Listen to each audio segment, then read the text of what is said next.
Welcome, everybody, to our second Common Council meeting of the month. It will not be our last, but we'll talk about that in a minute. Thank you all for coming. It's always great to see people in the crowd. Madam Clerk, will you please read the adequate notice of compliance statement?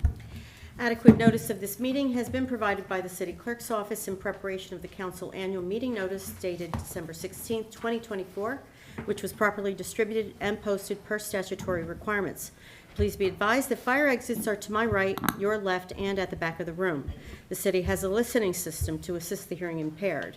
If anyone needs hearing assistance, please obtain the system at the dais and return it thereafter. Thank you so much. Roll call, please. Mr. Boyer. Present. Ms. Hamlet. Here. Ms. Kamenson. Here. Mr. Pulowski. Here. Mr. Smallwood. Ms. Toth. Here. Council President McTurnan. Present. All right, at this time, I'd like to call on Miss Emily Griffith to lead us in the Pledge of Allegiance.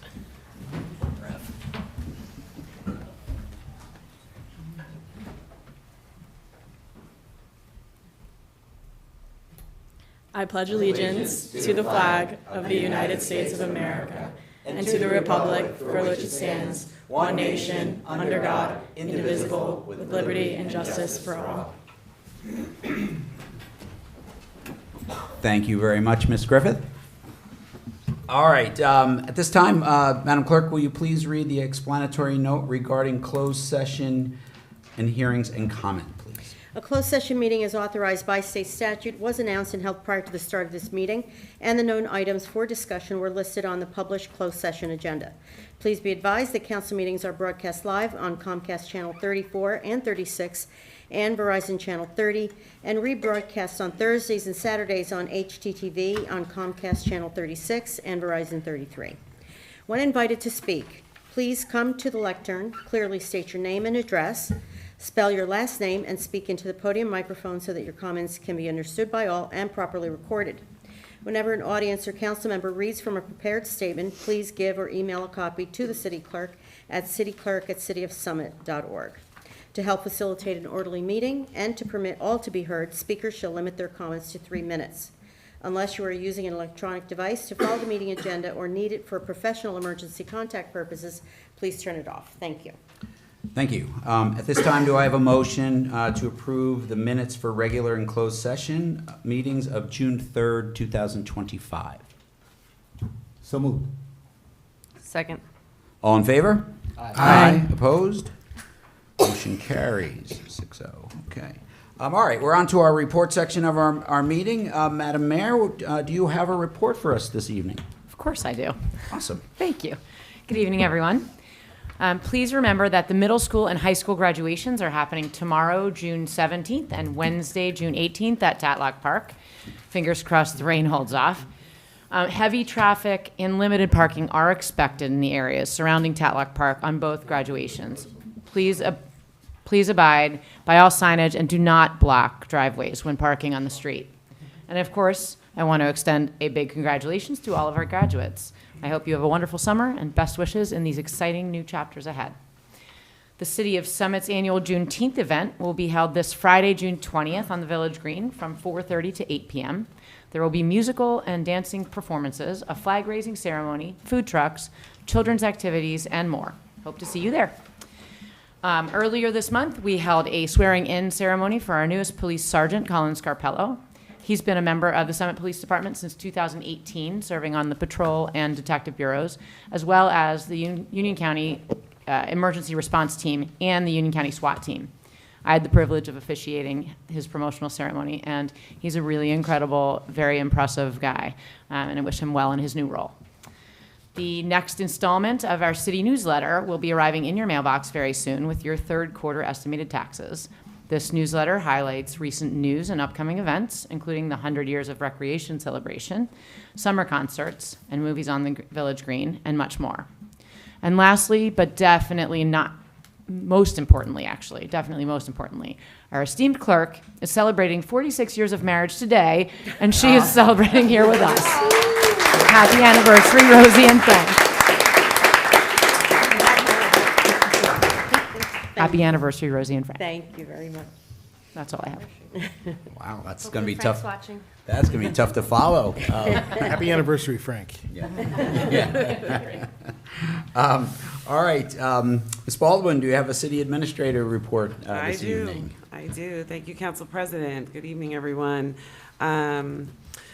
City offices will be closed this Friday, June 20th. Friday is also a parking holiday in Summit with no fees required for on-street parking or parking in municipal lots and garages. Trash and recycling collections are not affected by the holiday, so that will proceed as is usual. An update with our tier parking garage. As a reminder, the third and fourth levels of the tier parking garage off of Springfield Avenue and Maple Street are temporarily closed due to a structural inspection. The ground level is still open for shops parking, and the first and second levels are still open for permit parking. During this time, we ask you to park in an alternate long-term lot. The parking map is available on the city website at cityofsummit.org/parking. PSC&G has provided the Division of Engineering with a schedule for upcoming milling and paving operations on several streets in Summit, beginning this Thursday, June 19th, and continuing through next Wednesday, June 25th. Weather permitting, of course. The schedule is available on the homepage of the city website and at cityofsummit.org/construction. And lastly, we've launched a new initiative to help keep our drains clear of debris this summer. Residents can adopt a drain and commit to checking on it twice a month and removing leaves and any trash. You can also name your drain and compete for the best drain name. More information is available at cityofsummit.org/adopt-a-drain. And that completes my report. Thank you. All right, you're giving me something to think about now. I know. Okay. Thank you, Ms. Baldwin.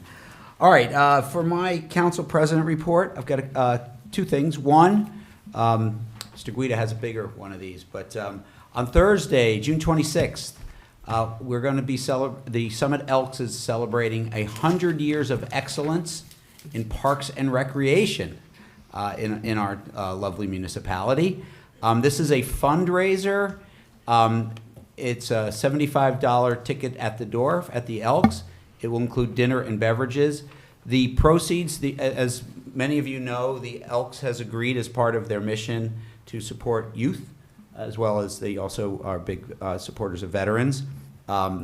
They have agreed to help to raise money and help us with our Tatlock playground improvements. So it's a great public-private partnership. This is part of what they're doing in order for to raise money on their own to help make this happen. So if you are around on Thursday and want to go to the Elks, it's for a good cause. And like I said, you'll have dinner and beverages and a very nice evening to boot. The second part of my council president report, I just want to give everybody an update on the never-ending saga of our round 3 and round 4 commitments for Mount Laurel.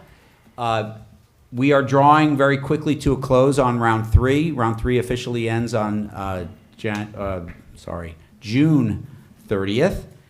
And I am told by our legal representatives that we should have a signed agreement that we're all set to go for round 3 as of tomorrow morning. I think they met with judges last week and everything's been signed off on, except for the ink isn't dry yet. So, so just to reiterate, as far as our round 3 components go, we did meet our RDP of 36 units for round 3, and round 3, just for the people who are not as immersed in this as others are, this was a 10-year plan to promote affordable housing in our community. We're about to enter into a new 10-year plan that will start on August 1st. So as part of our 10-year plan just ending, we did satisfy the 36-unit RDP. We also had in our agreement, we agreed to facilitate the construction on a best effort basis to get to 50 new units of affordable housing, and happily that did happen. So we've complied we actually did do it, not just facilitate it, it happened. So that's 50 units there. And now we're putting that to bed and now starting the round 4. For the public, there was a planning board meeting that talked about a couple of proposals that happened. The planning board has put on their website on the 13th, so that was 3 days ago, what the proposal for our round 4 plan will be. That's going to be spoken about and voted on at the planning board meeting on the 23rd of this month. So I would encourage everyone who is interested in that to check the website. It's up there now. There's a 10-day notice period for all of that. And based on, I think, there's numbers in there, RDP numbers, what we think going forward. All that will be discussed at the planning board. That is the public forum for discussion there. So if you are interested in this, I encourage you, please, to go on the website, look at the numbers, reach out if you have questions about them, and then attend the meeting and make your voices heard. This is important. It's going to set the stage for our affordable housing plan for the next 10 years. Once the planning board votes on that, we will have a special council meeting the following day on June 24th, where we will give a thumbs up or thumbs down on the plan. It's 5 p.m. And that's at 5 o'clock, so it's a special session. That will be the only thing on the agenda for that meeting. If that gets passed, that will be the plan that gets put in with New Jersey for our obligation for round 4. And that, I think, is my council president report. Okay. Do we have Councilman Pulowski? Do we have a historical minute today? Not really, but I could talk about history for about a minute. You want the picture? No. So I have reported in the past about how our local public library has a section online about historical summit. It has every yearbook, I think, through 2018. They may have to update that again shortly.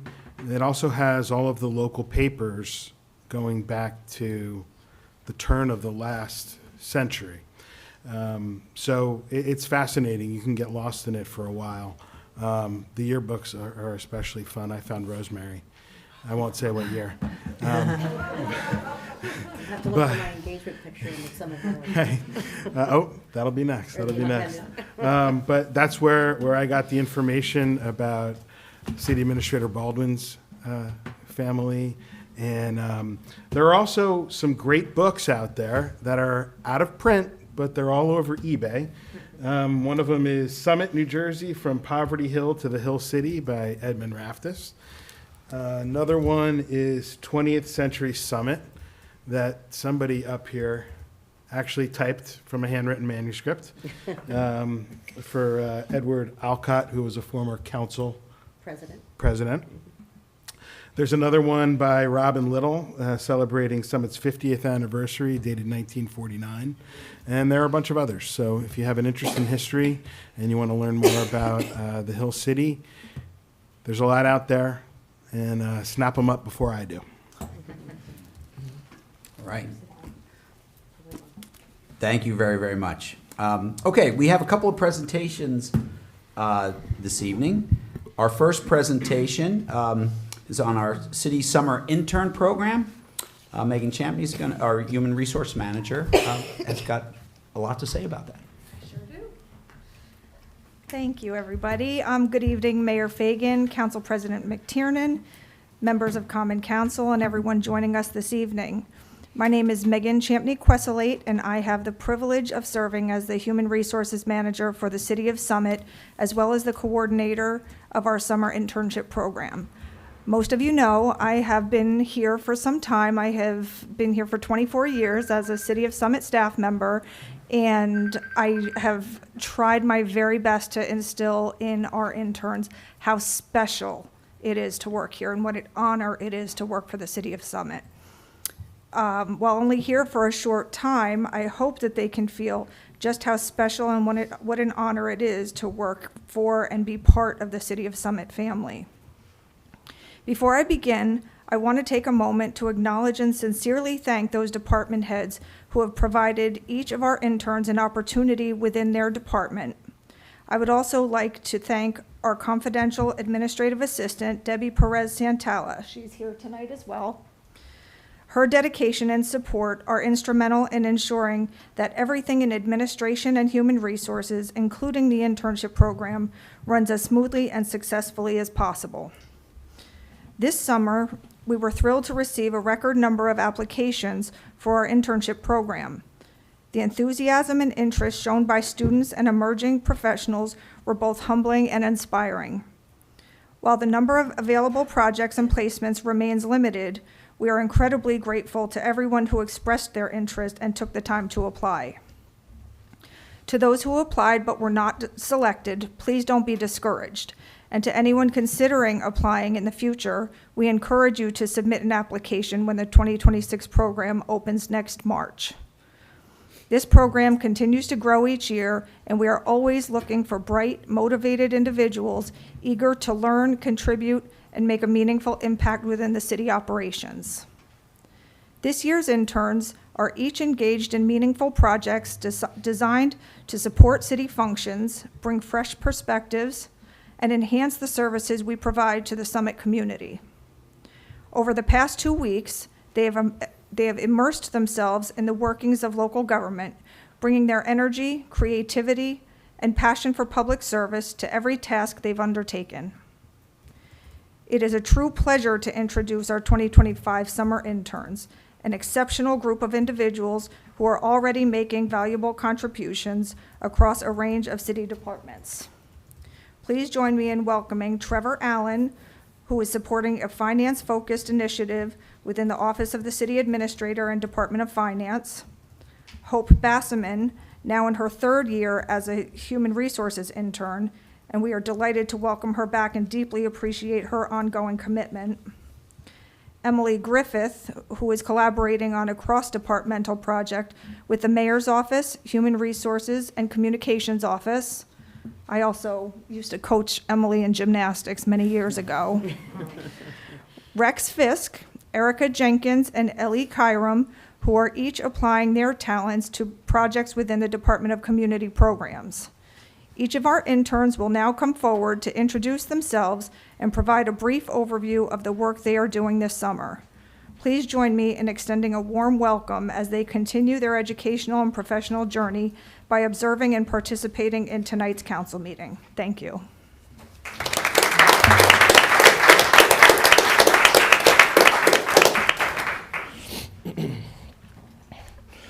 Hello everyone, my name is Trevor Allen. I am a rising junior at Indiana University and am majoring in finance and business analytics. This summer, my project involves utilizing ClearGov, a platform used to streamline a town's budget process, as well as Excel to create a published version of the City of Summit's 2025 municipal budget. Over the past few weeks, I've compiled graphs, charts, and written information about our town to help transform the budget into a format that promotes fiscal transparency and community awareness for the residents of Summit. Additionally, with the future in mind, the 2025 municipal budget will serve as a template for years to come, creating a long-term, streamlined process. As a dual major in finance and business analytics, I've thoroughly enjoyed applying the skills I've developed in the classroom to a real-world setting, making a meaningful contribution in my hometown. It has been rewarding to know my efforts are contributing to a community that means so much to me, and I look forward to making a continued impact for the City of Summit's residents with my fellow interns over my remaining few weeks. Thank you.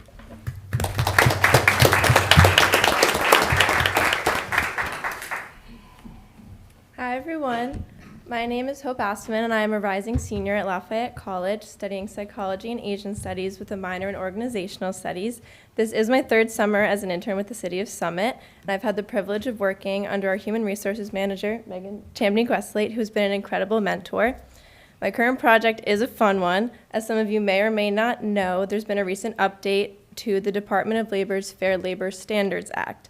I've been working on updating our job descriptions to adhere to these changes. The new law requires the inclusion of overtime exemption status and transparent salary ranges on all job postings, both internally and externally.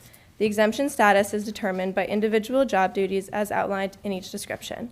I've had the pleasure of meeting with department heads and employees across the city to make sure that everything is up to date and accurate to remain in compliance. I look forward to learning more about the specifics of the amazing jobs we have here. And if you're interested in working for the city, keep an eye out for some exciting new job openings. I've loved every minute of working for the City of Summit, and I'm so grateful for the experience I have gained and the connections I've made with fellow interns and all staff members. Thank you for your time.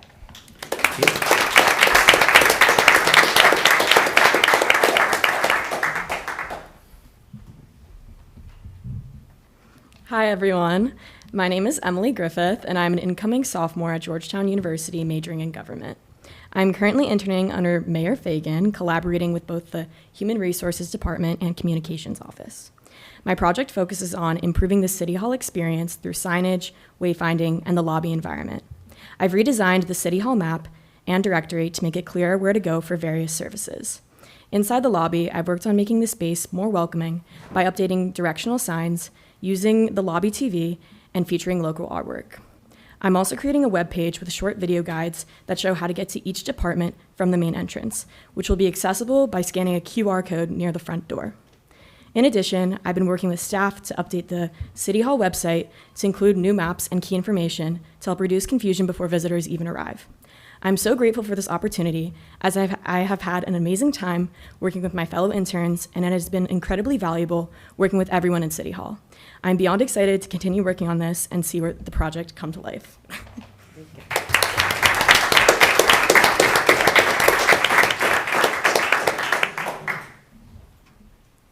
Hello, my name is Rex Fisk. I'm a rising sophomore, majoring in finance at James Madison University.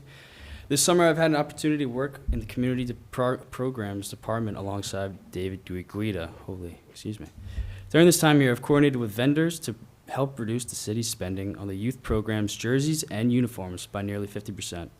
I've also been reviewing ordinances from other municipalities to gather information related to the installation of lights at Tatlock Field.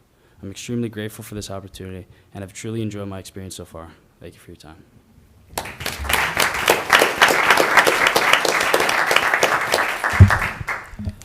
Hi, my name is Erica Jenkins. I'm a rising sophomore at Bates College and plan to double major in sociology and politics. This past month, I was honored to join the Department of Community Programs as a research intern working on 2 projects under the leadership of David Guida. The first was researching neighboring towns' community programming prices and financial aid availability and comparing them to ours. The initial data suggests our pricing is competitive and our financial aid is above average.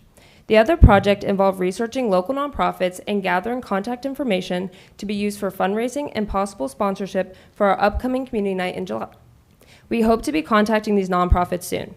It has been a pleasure working with my fellow interns in the teams at City Hall and the Community Center. Thank you.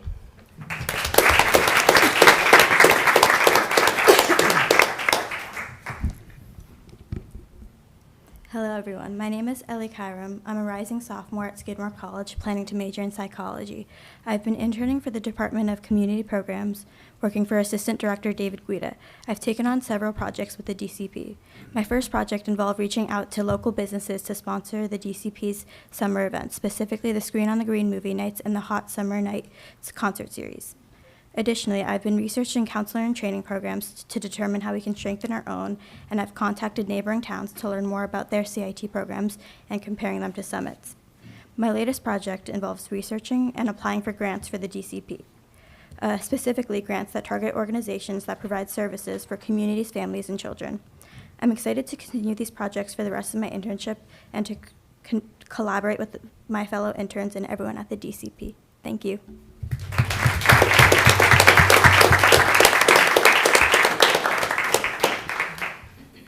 guys want to come up and get a picture?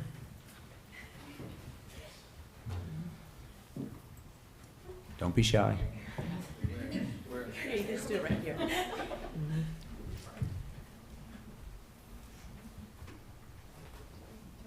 That's okay. No. We're going to hide. We're gonna done. Right, scooch in together.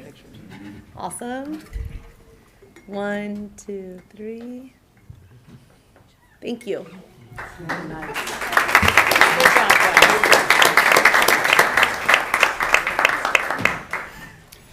Well, Megan, I must say that is an impressive group of young people.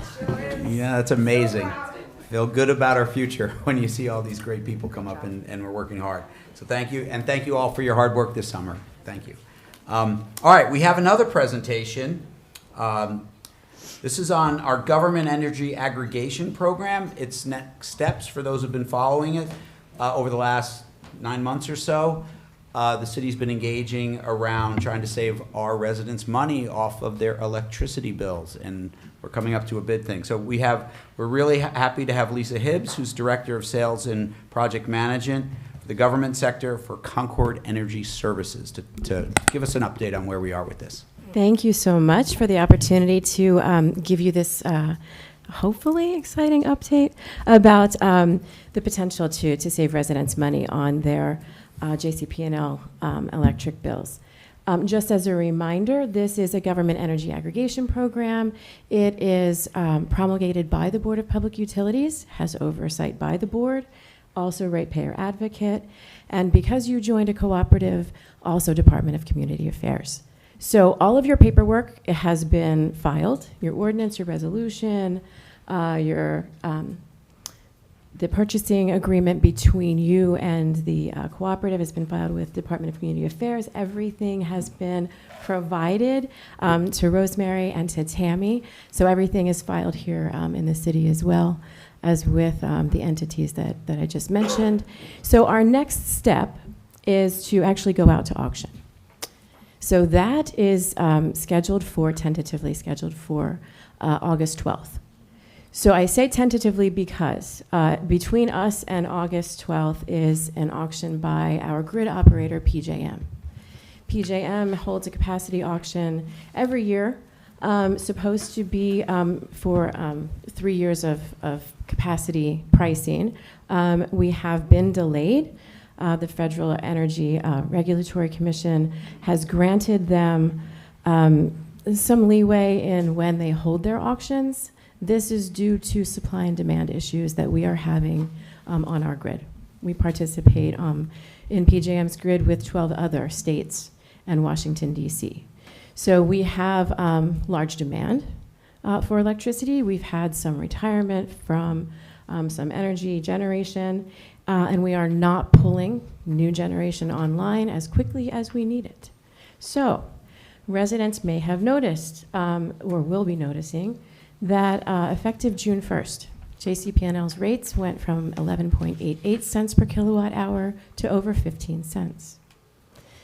This will go a little bit higher in the winter time. We're looking at the October 1 date for that. This is all sort of a result of the past PJM auction, but also just where we're seeing the energy market go. Fortunately, oddly, that puts us in a more competitive situation for the co-op. That suppressed price to compare. The state averages the past 3 energy auctions here in the state. So as some of those older, lower prices roll off, we are more competitive in this current energy market where we have to play. So as a reminder, on August 12th, if the pricing received is not lower than that 15 cents that JCP&L is currently charging, we cannot accept the bids. They will all be rejected. We will not make a recommendation to the lead agency, which is the Borough of Lincoln Park, for the cooperative that you joined, which is the Garden State Community Energy Co-op. We will not make a recommendation for savings less than 5%. There's just not enough headspace for when we have reconciliation rates with JCP&L. So once we know the variable that is the PJM auction, we'll have a better idea of what that does to the potential for success on August 12th. If we're seeing that there's not potential for success, we'll postpone the auction. But we'll stay in touch with Rosemary and with Tammy on that as well. So on your agenda this evening is a participation form. I'm going to come here every year and give you an update on where we are with the energy market, but also ask for your commitment to participate or not participate in any auctions held that year. So that way we don't lose sight of where are we with the energy market. As leadership changes or as staff changes come through, we don't want there to be a large gap between when we're here talking about an auction and when we're here trying to decide whether you'd like to participate or not. I want to give you time to make that determination for yourselves. So on that form, there is a yes, please include our residents in the upcoming auction. There is also a no thank you. We do not take offense to no thank you. It just means we will not include the residents in that round, but you can always decide to call us, send in a supplemental form, and say, oh, gee, you know what, we've changed our minds. Please include us in the next auction. Or wait until next year when I come back, and then you can restate your commitment at that time. So I'm happy to answer any questions. You want to have any questions for Ms. Hibbs? I have one. So when will residents see, so the price just went up. When will the first bill that they receive reflect that 40-odd% increase in their electricity costs? I don't think many people understand that that's what's coming, July. but that's what is happening. Yeah, it depends on when their meter read is, but for your June usage, you'll see that on your July bill. So it is coming. So no one's No one got has it seen yet, it yet. No, but it'll be next month. Yeah, we're Happy 2 summer. weeks into it. Yeah, exactly. Yeah. So yeah, that's when that hits. And we're asking for the auction, we are asking for a December start. And we're also asking, I know this sounds odd, but a March 2026 start. And that just has to do with shoulder months and carrying sort of the load during the summer months versus winter months. It gets you a lower price. So as a follow-up, if the auction is successful and it goes down more than 5%, when would the first month that our residents would see some relief to the 40-odd% increase in their electricity bills? That all depends on when we get the bids. We will have to look at, is the December start the most advantageous or is the March start advantageous? It goes based on the lowest price received. So residents may have to wait until March to get that lower price, but if we start in December, they'll see the savings on their January bill for their December usage. And similarly, if we start in March, they would see that on their April bill for their March usage.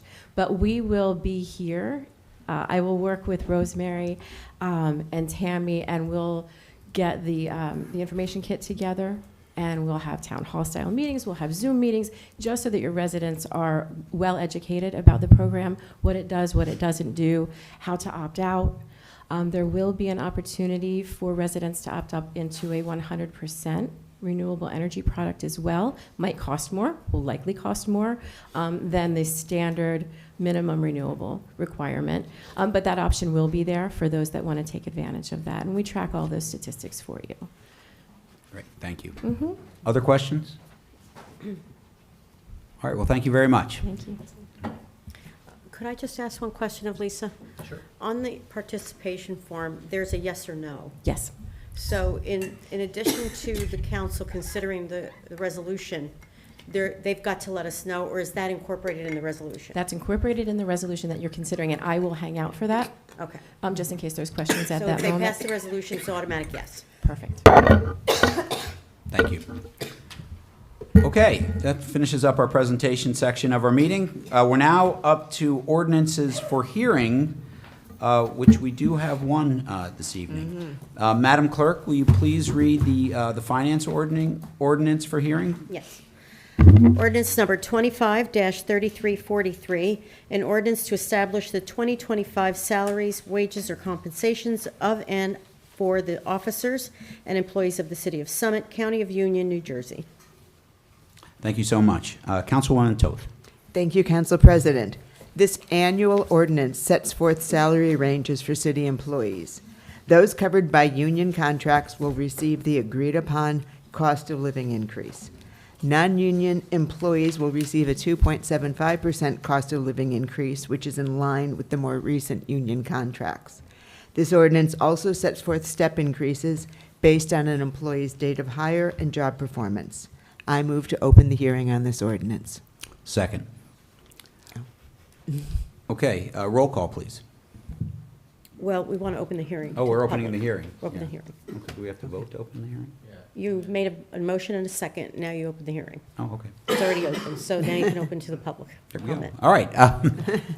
What would I be, where would I be without Rosie? So, does anyone from the public wish to make a comment on this ordinance? Oh, hearing none, I'll close the public section of this hearing. Does anyone from council like to comment on this ordinance? Council President. Yes, please, Councilman Boyer. In the packet, it mentions performance evaluations, right? How often will they be performed? Is this going to be, I guess this question is to the city administrator. Is this going to be twice a year? And if so, is senior leadership involved in this? Like, will there be evaluations of the department heads and even the city manager? Through you, Council President.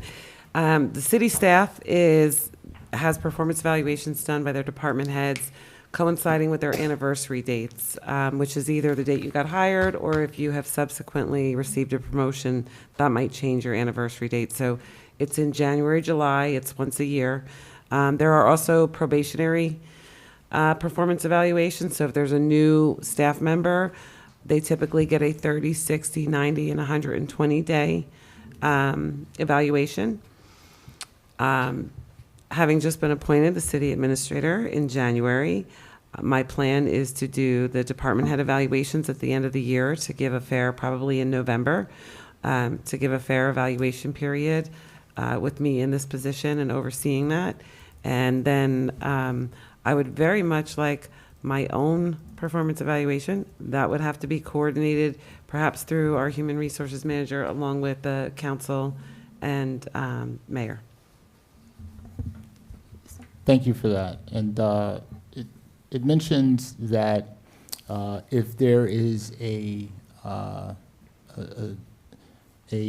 underperformance, right, they would not get a bonus or they would not get a raise, right? Now, in that situation, would the employee know if they're being evaluated once a year, right? Do they get a heads up at some point that they're not performing up to standard? So again, through you, Council President, when you do the performance evaluation, there's a range between needs improvement all the way up to excellent. That's kind of distributed among the different tenets of the evaluation. And if you're in grade and you're still in the steps and you're not subject to the COLA, the cost of living increase, depending on your date of hire, you can be given 0, 1, or 2 steps merit increase. For those hired before a certain date in 2016, we don't have too many of those anymore. They're kind of maxed out at the top and they're receiving the COLA, but they were able to receive between 0 and 4 steps. So those steps are indicative of your performance and you are given feedback. Part of the evaluation process is that as a department head, you sit with those on your staff that you evaluate. You go through the whole performance evaluation with them.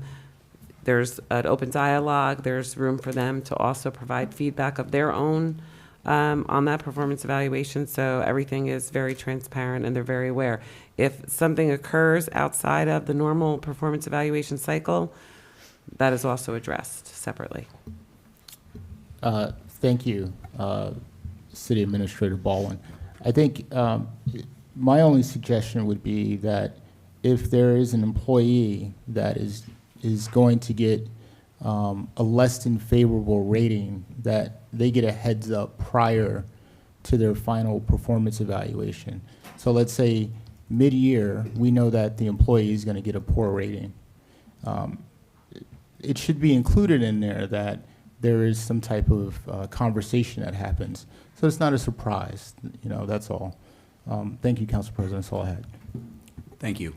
Other comments or questions from council?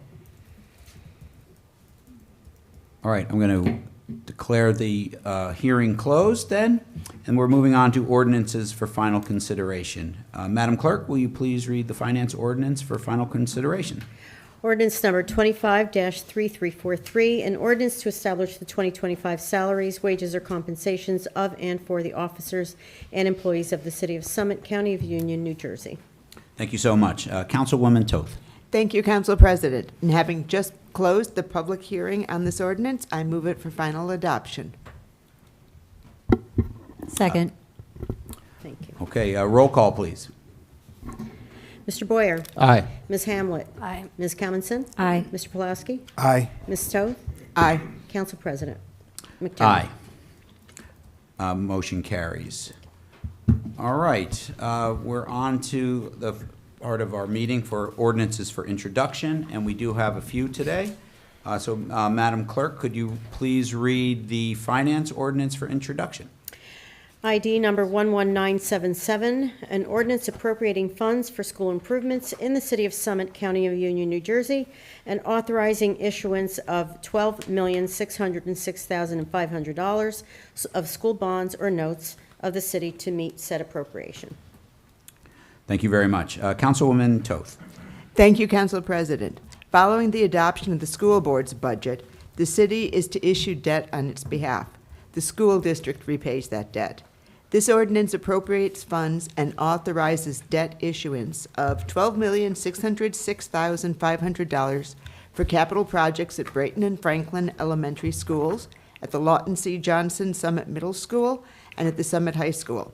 And of that total, $5,042,600 is refundable from the State Commissioner of Education, so the Summit School Board's ultimate cost is $7,563,900. I move to introduce this ordinance. Second. All right, roll call, please. Mr. Boyer. Aye. Ms. Hamlet. Aye. Ms. Commonson. Aye. Mr. Pulaski. Aye. Ms. Toth. Aye. President McTiernan. Aye. Motion carries. Okay, on to the second ordinance for introduction, Madam. Announce the hearing date. That's Oh, yeah, I'm sorry. The hearing date for that first ordinance will be July 1st, 2025. Madam Clerk, will you please read the first safety and health ordinance for introduction? ID number 11984, an ordinance amending the code, Chapter 2, Administration, Article 4, Departments created, Section 2-15, Department of Police, subsection 2-15.1, Establishment. Thank you very much. Councilman Boyer. Thank you, Council President. This ordinance, 24-3320, proposes two important updates to the city code regarding the structure of the Summit Police Department. First, it increases the number of authorized sworn personnel from 50 to 52, adjusting the ranks to allow up to 9 sergeants and up to 38 police officers. This change reflects the department's evolving staff, needs, and has already been accounted for in the adopted 2025 municipal budget. Second, it removes outdated language referencing the auxiliary police unit, which is no longer active. The ordinance also includes a provision allowing the police department to temporarily exceed staffing limits for up to 180 days during transitions such as retirements to ensure continuality of service. With that, I move that ordinance 243320 be scheduled for a hearing on July 1st, 2025. Correct. Second. All right, roll call, please. Mr. Boyer. Aye. Ms. Hamlet. Aye. Ms. Commonson. Aye. Mr. Pulaski. Aye. Ms. Toth. Aye. President McTiernan. Aye. Motion carries. All right, Madam Clerk, would you be kind enough to read the second safety and health ordinance for introduction? ID number 11896, an ordinance amending and supplementing the code, Chapter 10, Animal Control, Section 2-14, Vicious Dogs. Thank you. Councilman Boyer. Thank you once again, Council President. This ordinance 11896 repeals and replaces section 10-2.14 of the City Code concerning vicious dogs and creates a new framework for handling cases where a dog has exhibited aggressive behavior that causes injury or distress but does not meet the state's legal threshold to be declared vicious or potentially dangerous. While New Jersey allows for certain designations and penalties in serious or repeated cases, this ordinance introduces a local classification, aggressive dog, which allows the municipal court, to act in situations involving unprovoked attacks that cause bodily injury. It also provides the court with the flexibility to impose fines, require muzzling and tethering in public, and implement other safety measures where needed. This ordinance was developed in response to an increase in resident concerns and helps close the gaps in enforcement, allowing the city to proactively address unsafe situations before they escalate. With that, I move that ordinance 243320 be scheduled for a public hearing at our next regularly scheduled meeting on July 1st, 2025. Second. Okay, thank you very much. Roll call, please. Mr. Boyer? Aye. Ms. Hamlet? Aye. Ms. Kemmingson? Aye. Mr. Pulowski? Aye. Ms. Toth? Aye. President McTiernan? Aye. Motion carries. Okay, moving to our last ordinance for introduction.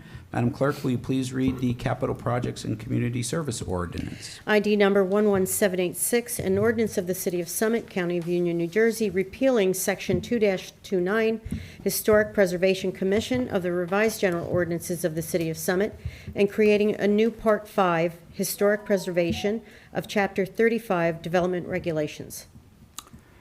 Thank you very much. Councilwoman Hamlet. Actually, I'm going to have Councilman Pulaski do this one. Thank you. This is ordinance ID number 11786. This one's near and dear to me, and it requires some background and some explanation, so bear with me a little bit here. As the winds of development and so-called progress sweep through Summit, you may have noticed our historic homes are taking a beating. I strongly encourage Planning Board to take a close look at the Development Regulations Ordinance, or DRO, in this regard, and to adopt additional zoning to help preserve the historic character of our neighborhoods and city as a whole, even if we do not protect historic homes from demolition. Replacing an historic Tudor with a McMansion, as nice as that spec house may be, does a disservice to Summit's past and runs afoul of the spirit of our master plan. Some municipalities, like Milburn, I believe, have an historic preservation commission with the power to prevent property owners from developing their property as they see fit. And I say property owners instead of residents because many are not residents, they're developers. Such bodies are judiciary in nature with a lawyer, a budget, and significant control over development. Summit has never had an appetite for converting its Historic Preservation Commission, or HPC, into a judiciary body. Our HPC is a purely advisory body. It doesn't reject or accept proposals. It merely gives recommendations to the zoning and planning boards to help maintain and enforce standards. For example, when the HPC reviews a zoning application involving the partial demolition and/or addition, it recommends the work be done with an eye towards consistency with the historic nature of the home and/or the neighborhood. The zoning board then will, in its own discretion, use those recommendations in negotiating revisions to a particular application.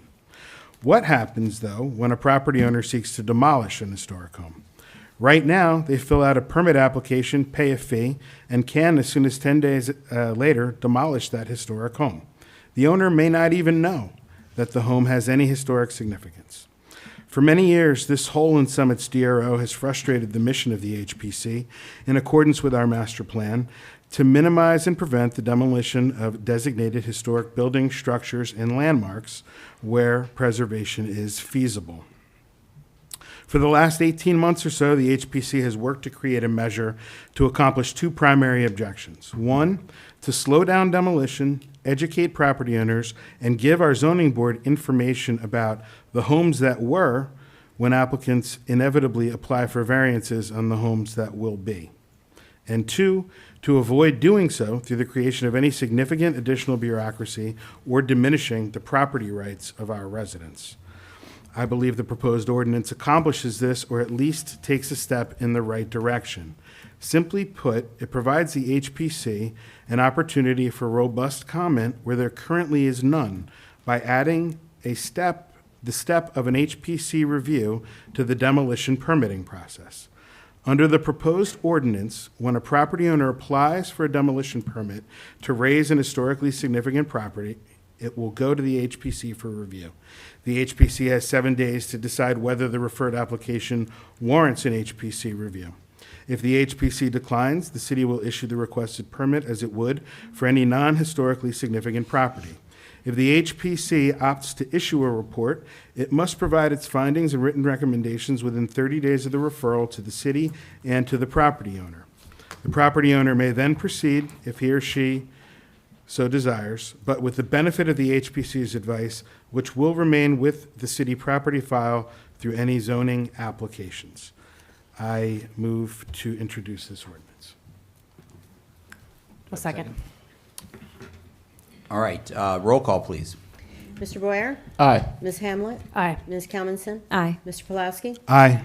Ms. Toth? Aye. President McTiernan? Aye. Motion carries. Just for public knowledge, the hearing date for this ordinance is July 29th, 2025. Thank you. Yes. Okay. All right, so that concludes our hearing portion and ordinance portion of our meeting. We're moving on to resolutions. I just wanted to say for our interns, you guys are young, you probably have fun things to do on a Monday night. If just don't be here on our account. If you do want to take off, feel free. You don't have to. You can hang out with us if you'd like, but feel free to leave if you'd like. All right, now we're on to our resolution section. We have, if you're looking at our packet, quite a few resolutions this evening. So let's get right to it. So first off is safety and health. Councilman Boyer, number 1, please. Thank you, Council President. Just before the interns take off, I just have to say I was completely impressed. I mean, we got Indiana University, Lafayette, Georgetown, James Madison, Bates College, and Skidmore. I mean, y'all could have went pretty much anywhere else, and you came back to Summit. So we appreciate that, and like the Council President said, the future looks bright. So thank you. This is resolution ID number 11966. Declare the vacancies for the fire department, 3. So that is 3 vacancies. One will be filled by, one is an existing one, and 2 are the ones that were adopted this year in this year's budget. I move this resolution for adoption. Second. All right, do I have any comments from the public at this time on this resolution? All right, comments from council?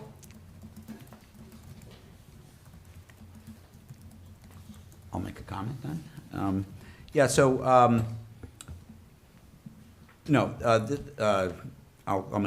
save my comment for the next one. All right, any other comments? All right, all in favor? Aye. Opposed? Motion carries. All right, safety and health, number 2, Councilman Boyer. Thank you once again, Council President. This is ID number 11967 to appoint 2 probationary firefighters, which those positions were adopted this year in this year's budget. One is Timothy Digney, and the other is Mike Tomich. These 2 probationary firefighters were interviewed by the Safety Committee. They are excellent young men, and this actually depletes our volunteer wait list. So the fire department needs to go out and get more young volunteers. So they wasted no time. The chief has been waiting a long time to get 2 additional positions, and happy to say that this council was able to do that. So I move this for adoption. Second. Comments from the public? Comments from council? Councilman Pulowski. Yeah, I would just echo Councilman Boyer. I am very happy that we're able to add these positions. Chief Evers has been patiently asking for it for years now, so I'm glad that we're able to do it for him. Other comments from council? Yep, my one comment is, I know he has been asking for a long, long time, and I know for a long, long time I've been one of the people who've kind of said maybe next year. So next year's finally arrived for Chief Evers. Look, these guys do an amazing job. A lot of people think firefighters, and they just think, oh, when there's a fire. But they're out on Route 78 with accidents. They respond to gas leaks, all sorts of things. And their call volume certainly warrants looking and requests, or I guess responding to their request that's been made kind of on a good faith basis for year in and year out. Every time we add a person, we talked about this with our police force, it's a big commitment the city's making. It's a big commitment for insurance, for health care. It's a big, for pension. So it's not just a salary. So I know we've talked about this a lot in finance. Have we planned properly for this? Because it's not just going to affect this year's coming up budget. It's going to affect next year, and hopefully these people are with us for a long, long time. So quite a few years in the future. So we don't make these decisions lightly about adding people. You do have to be really, really diligent on, adding up all the numbers. And I'm happy that we did this, and we have looked at the numbers, and we can fit them in. And so I'm happy to support this resolution. So, all right, all in favor? Aye. Opposed? Motion carries. All right, on to community programs and service and parking services. Councilman Pulowski. Thank you. This is resolution ID number 1197 to appoint Community Programs Advisory Board member. Pending our closed session discussion, I'm happy to announce the mayor's appointment of Mike Dugan to that Community Programs Advisory Board. Mike was born and raised in Summit, graduated from Summit High School in 2005, where he excelled at lacrosse, going on to play at Rutgers. He's an expert on Summit youth sports, having played and or coached them the majority of his years on this earth. Mike will make a fine addition, and I move to adopt this resolution. Second. Do I have any comments from the public? Comments from council? All right, all in favor? Opposed? Motion carries. All right, moving on, we have a law and labor resolution this evening. Councilman Pulowski. Thank you. This is resolution ID number 1192 to authorize execution of a sidebar agreement to our current contract with the Teamsters Local 469.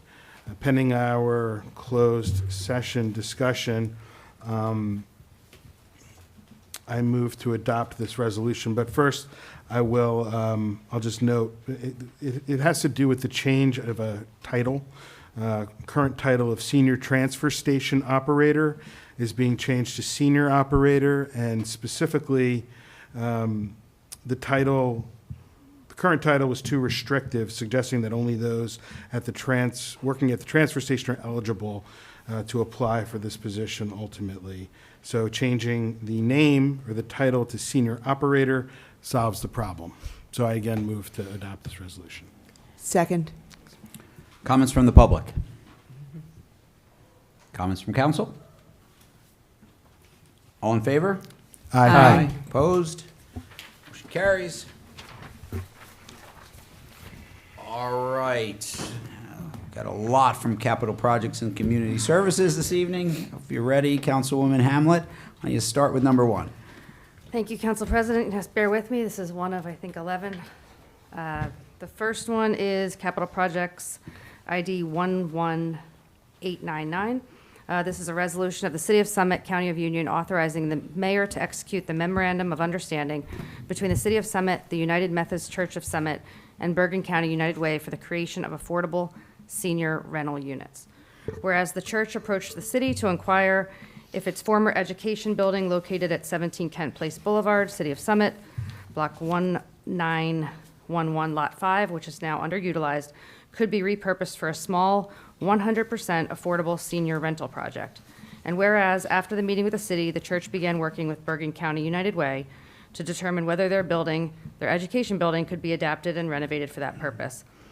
And Bergen County United Way has determined that a project of up to 12 senior rental units could be created out of that building, whereas the city is supportive of the creation of affordable senior rental units that this proposed project will create, allowing very low and moderate income seniors to live in Summit with walkable access to the downtown train station. I would like to move this resolution. Second. Comments from the public? Comments from council? Councilman Boyer. Real quick, Council President, I just wanted to say that the United Methodist Church stepped up, and this is excellent. They had the land, their commissioners got together, and they decided to put their best foot forward and say, hey, let's help with affordable housing. This is how you do it. It doesn't necessarily always have to fall on the government, which seems to be the case these days. Residents get together and they make a change. And as you can see with the partnership with the city, we help out. And this is a perfect example of how to make these things work. So I really like seeing this. Thank you, Council President. Thank you. Other comments? Councilwoman Hamlet. I would like to agree with Councilman Boyer. This is exciting. This is something that the entire community should be proud of. This is a 100% affordable project, 12 units, walk to town, and I'm just really proud of everybody for working so hard. Mayor, thank you for facilitating, and Bergen County United Way. I think this is really good stuff, and I'm proud of the leadership and the community for getting this done. This is a very old church, and I know that some of these churches now are underfunded, so it's a win-win for everybody, and just great stuff, so thank you. Thank you. Madam Mayor. I just want to point out that the Pastor Lara has been phenomenal. I'm super grateful to her and to her Board of Trustees. They've been fantastic through this process, and they're really excited about it, and I think we should be, as a community, be very grateful. Agreed. Other comments from council? All right. All in favor? Aye. Opposed? Motion carries. All right, capital projects number 2, Councilwoman Hamlet. Thank you, Council President. This is Resolution ID 11994. I just want to give a brief explanation before I go down and explain this resolution. This is for Maybe Playground, and we're going to reject the bids. There were 7 bids that came in over budget. But I wanted to give a little bit of background. One of the reasons that these numbers are a little bit higher, and if we have further questions, David can come up here and give an explanation, are because when we took money from the Jake's Law grant and Green Acres, there were several different requirements that increased those costs. So for example, there had to be 20% shade for the project. There had to be X number of trees for shade. There had to be certain drainage requirements. So there was, along with grants and great things, come also some requirements which made those costs go a little bit higher. So we've been looking at this for, the last couple of years, but specifically today, our priority is to get this playground done as soon as possible. So, and I will move on with the resolution. So this is Resolution ID 11994, reject bids and authorize a new bid advertisement, Maybe Playground improvements, whereas 7 bids were received by the purchasing agent for the 2025 Maybe Playground improvements on Tuesday, May 13th, 2025, whereas the lowest bid substantially exceeds the city's appropriation for the improvements, and whereas the Director of Department of Community Services requests permission to re-advertise for 2025 Maybe Playground improvements. I would like to move this resolution. Second. Comments from the public? Comments from council? Just one comment, I guess, Mike. And just for matters of, in order to educate the public, once we go out to bid again, if we again get bids that are higher, we can then negotiate with those contractors. So for this bid specifically, we're going to, Director Schrager, I'm going to put you on the spot. What's the word for, we're going to take out some of those and bid them separately, right? Yes, through you, Council President, we're going to make alternate bids. Alternate bids, that's right. So we're Just going to make looking for some alternate bids, options. so, yeah. I think that was it. Great. I had one question. Just so the public, how much did we get for grants for this project? David, do you want to, I don't have it off the top of my head, Do you have that? $750 for Jake's Law, and then, go ahead, David, you can. Yeah, Mr. Guida? Through you, Council President. So we did have $750,000 from the Jake's Law grant. There was also another $175 from local reimbursement grants. So that's the money that is being referred to as not on hand, so we can't certify the funds. And to Council Member Hamlet's point, the reason why they're being done as alternates is once we receive the funding from the reimbursement, we'll then be able to go back and do these pieces. So it's not necessarily that we don't have the funding secured, we just don't have the cash on hand. So doing this in a more phased way will allow us to get the project done completely. Very good. Okay, thank you. Other comments or questions from council? All right, all in favor? Aye. Opposed? Motion carries. All right, capital projects number 3, Councilwoman Hamlet. Thank you, Council President. I will have Director Schrager just give a brief background of this as well. It's a complicated one. Resolution 11979, whereas the DCS Director, City Engineer, has advised that on Friday, May 17th, pump number 1 at the Constantine Pump Station failed, and whereas without both pumps and operational, an increased flow event could result in a sewage overflow, creating a health and safety hazard. Whereas pursuant to NJSA 40A 11-6 and corresponding rules, the DCS Director, City Engineer, requests authorization for an emergency contract to PCS Pump and Process, Inc. In an amount estimated not to exceed $90,000, which is in excess of the city's $44,000 bid threshold. I would like to move this resolution, but I would ask that Director Schrager just give a quick history of what happened on that day to cause that pump failure. Yes, through you, Council Let's President. just do the Let me- motion in a second first. Oh, yeah, do I have a Second. second? Okay, thank you. Yes. Yes, first, when your sewer operator calls you at 6:30 in the morning, it's never to say hello. I wish it was. But on that Friday, our Constantine pump station did fill up with 12 feet of sewage. The result was one of our pumps had a catastrophic failure, which we believe was a result of a seal that failed. And then those massive pumps, as they just get a little bit out of plumb, will cause the impeller to essentially snap, and then it shut down the facility. We declared an emergency later that day, which allowed us to actually already proceed with the ordering, because these, like most mechanical parts nowadays, are about a 22-week lead time, so we are in the queue already.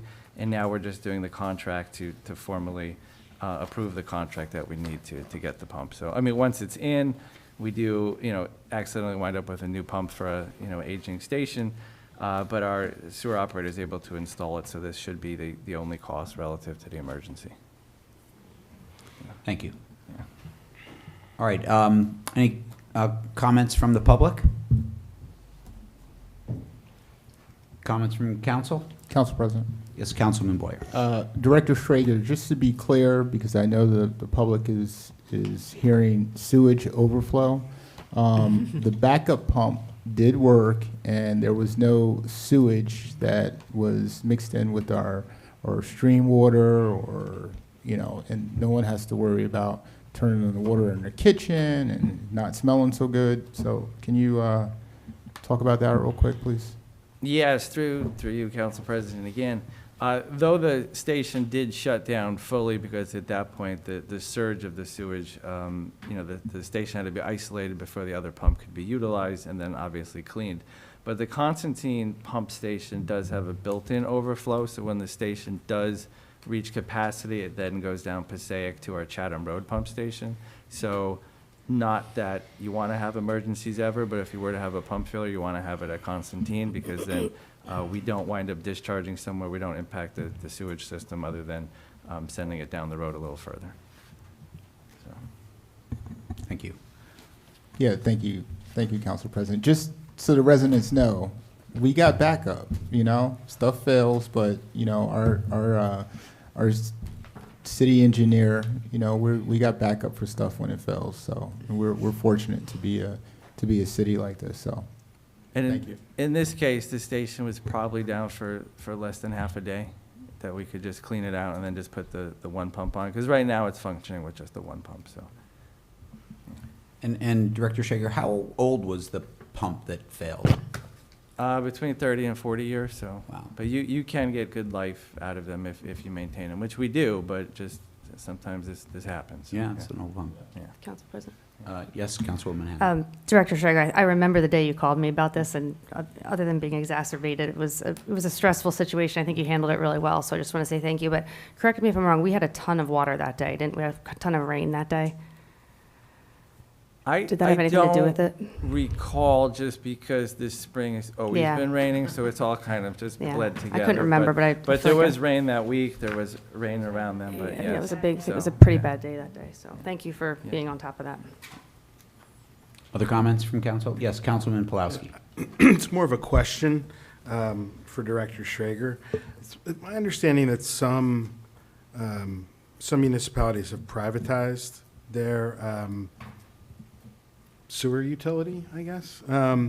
And some have gotten pretty big payouts initially, and it results usually, though, in increasing the annual bill to residents. I was wondering if you know whether these have been successes, towns that have done it, and whether you've ever put together maybe like pros and cons of doing this, or if that's something that we should consider, so that we're not, considering $90,000 repairs. It might not be, a cost feasible measure for the city, but maybe it is. So I was wondering if you could hum a few bars on that, if you know. Yes, again, to you, Council President. About every half decade, typically in this area, it's New Jersey American Water that would make the approach about, acquiring the city's sewer utility. And it has been explored in the past. In the past, when they generally see our sewer rates so low, what will happen is, one, those will go up rather quickly, but two, they will probably give a lower offer, just because they know they're going to have to make it up somewhere else as they slowly raise the rates. So when we have explored it in the past, it never went too far, because we do have a very low fee. But it is something that they've come back around recently, so we will, meet with them and just share our information. In terms of success, there's definitely some, it's a function of how you maintain your infrastructure, and ours is generally pretty good. It is older. I mean, there's parts that are still 100 years old, the pipes. So some towns that do have a massive success is basically they've almost gone too far down with their infrastructure that it almost makes sense just to walk away and let someone else take over it.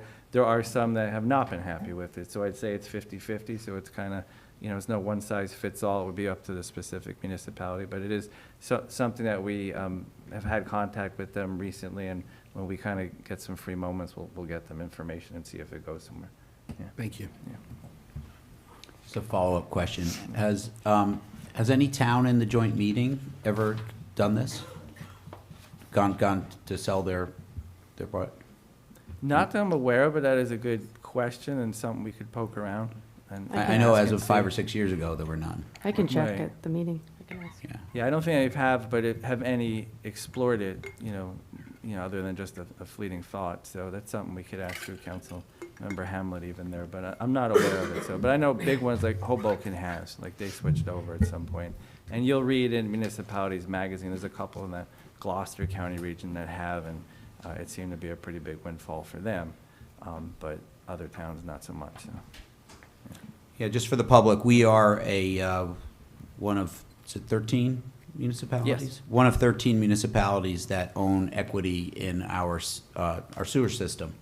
So we receive stuff from New Providence, but we're pretty much one end of it. And then the proverbial flows downhill and ends up down right near the Goethals Bridge. That's our sewage treatment plant, right there as the Passaic enters into the bay there. This has been around for over about 100 years, I think. You couldn't recreate this today. Elizabeth was having financial problems while this was being built, And so they became a customer of the joint meeting. And I know there's been many times where they've tried to buy in, because they're also the largest customer of the joint meeting. Elizabeth's a big city, and they just can't afford it because the infrastructure and the plant is so well run. It's one reason, as Director Schrager alluded to, our sewage rates are so low. It's a phenomenal system. It's really, really well maintained. I can see why people would like to buy it. Probably not at the price we'd be willing to sell it for, I would think. But again, I think it's worth always talking to people. Council President? Yes. And also, the council member that serves on this board gets paid, right? Now, yes, right, and Yes, and but- Yes, and but. but it was City Administrator Baldwin's great grandfather that made it so that any sitting council person will never get a dime for anything that they do. This council has the highest integrity in Summit. So that money that the council member gets, they have to donate it to charity. That's right. That is true. God bless. Okay. Other comments from council? All right, all in favor? Aye. Opposed? Motion carries. All right, capital projects number 4, Councilwoman Hamlet. We're only on 4, okay. So this is Resolution ID 11813. Before I go on, I just want to give a quick description of the Saltbrook area, because a lot of people are asking exactly where is the Saltbrook, so I just want to be very specific. The Saltbrook serves as a large drainage tributary that is centrally located within the city. The drainage area is predominantly a system of underground pipes until it becomes an open channel in front of the Cornog building at Memorial Field. It then enters a culvert where it flows under Brayton School and discharges to an open stream at Ashland Road, where it flows north towards Springfield Avenue before heading west, where it leaves the city at Division Avenue as it travels towards the Passaic River, where it ultimately discharges. Over time, the volume and flow of water has caused erosion to the stream banks, which has resulted in property loss as the stream meanders and deposits sediment. In some areas, headwalls from various streets have been impacted due to erosion, causing them to fail or topple over fully, which further exacerbates the erosion and condition of the stream. One area at the rear of 722 Springfield, 720, 722, and a few other areas right around there have suffered more severe erosion as the county pipe has toppled over. The county is not able to repair the pipe until the banks are stabilized, but have agreed to do so if a project is undertaken. So I wanted to give a little bit of history in regards to where the Saltbrook is. So this is Resolution ID 11813, which is supporting stream bank stabilization project, Saltbrook. Whereas the Saltbrook serves as a large drainage tributary that is centrally located within the city. And I just mentioned everything else, so I'm going to skip all of that. Capital Projects and Community Services has advised that any project to address the entire stream is a major task that is well beyond the ability for one property owner to take on, and CAPS has recommended the city implement various strategies to address the ongoing conditions associated with the Saltbrook in an effort to protect property in the city and the health and safety of city residents. Whereas it has been determined by the Common Council that it is in the best interest of the residents and property owners of the city to implement the strategies recommended by CAPS. I would like to move this resolution. Second.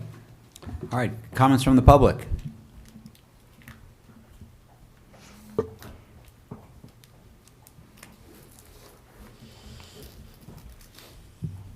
Good evening, Adriana Alarcon, Springfield Avenue.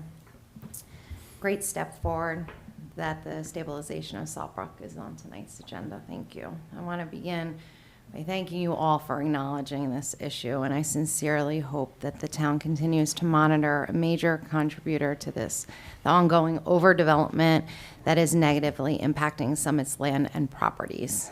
Last year, I paved my driveway. It's a shared space with my neighbor. We carefully coordinated our plans and applied for permits together. To our surprise, my neighbor's application was denied due to what was described as excess pavement coverage, even though the existing pavement had been there for over 100 years. As a result, my neighbor was not allowed to repave their half. Meanwhile, across the street at 609 Springfield Avenue, a large lot, formerly mostly green space, was torn down and replaced by 2 larger homes with garages and extensive paving. with virtually no green space left.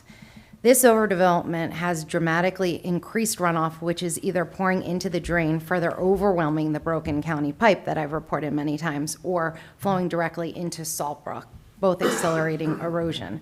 To make matters worse, there's now a natural runoff channel that has formed.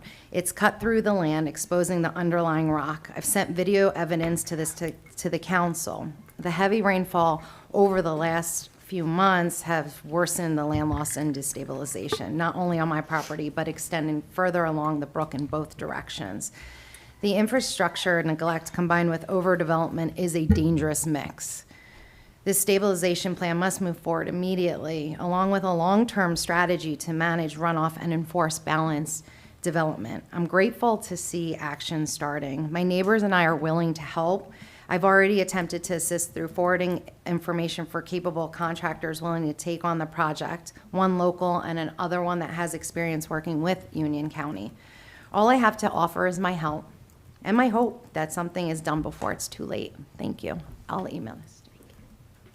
Thank you. Other comments? Hi, Chantal Landman, Beekman Road. I want to address this resolution, which proposes the city allocate taxpayer dollars and city resources to fix damage caused by the Salt Brook on a single property, an issue that is both incredibly unfortunate and reflects a much larger problem that affects many residents. When one resident experiences damage, especially from flooding or shifting terrain, it often signals a broader systemic issue. Whether it's faulty infrastructure or inadequate stormwater management, these are not one-home problems. Fixing the issue on one property may bring hopefully temporary relief to that home, but it won't address the root cause. Instead, we should take this issue as a wake-up call. Our infrastructure needs a comprehensive upgrade. Residents deserve transparency. What is the plan to fix the underlying issue, and what will that cost? Certainly a lot more than $50,000. Have Union County, federal and state agencies agreed to coordinate with us on the work outlined in the resolution, including the comprehensive project outlined? If they have not, and we act too narrowly, as we've heard from our engineers, we risk wasting money on Band-Aids and patchwork solutions while the larger problem persists or worsens. Even more concerning, this resolution sets a precedent that could become financially unsustainable for the city. Is the city negligent and or contributing to the damage? Will future requests from homeowners receive the same level of intervention? Residents from Linden Place and Tulip Street have come to council over the years to raise concerns about the Salt Brook flooding and property damage. And over the past couple of months, I'm hearing from residents along the Salt Brook and elsewhere in the city asking if these city-funded repairs are common and wondering how they can avail themselves of similar funding and DPW resources. The city budget simply cannot support this model, nor is it an appropriate or effective use of our taxpayer dollars. I feel for this family on Springfield. We all do. I have compassion for what they are going through. Let's be comprehensive and strategic and work on solving the actual problem, not just the symptom. And let's do that now so that no other families along the Salt Brook have this experience in the future. Thank you. Thank you very much. Just email your comments to the clerk. Thank you. Other comments from the public? Lisa Allen, 27 Plain Street. Thank you, Council President, through you. I just actually had a quick question. One of the residents, Adriana, had stated that there were 2 homes that were built across the street. And my question would be, through you, for zoning, for Director Schrager, as part of that bigger plan, was there any stormwater management considerations? So when the houses went up, we know that the stormwater drain is right across the street, and the pipe that's owned by the county is falling apart.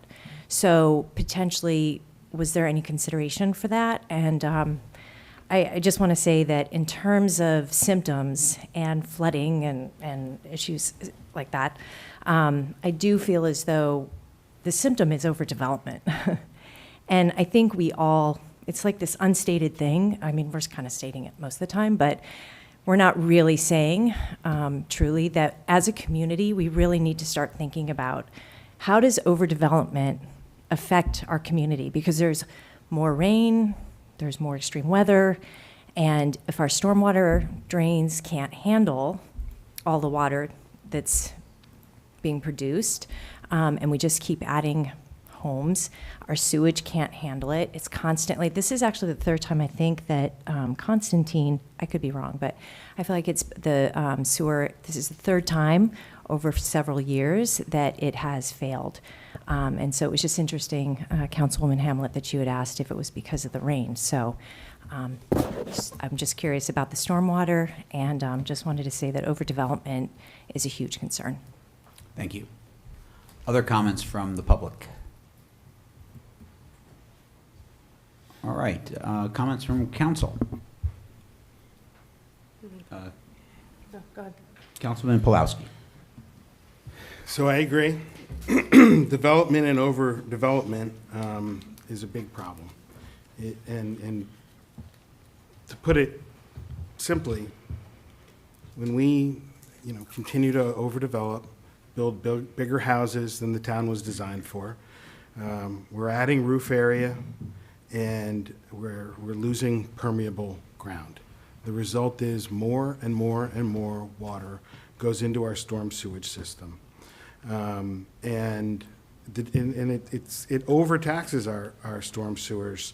And, one of the results has been the deterioration of the salt brook. Now, if you go down to the salt brook and walk up and down it, you can see on both sides of it, the roots for all these trees and fallen trees.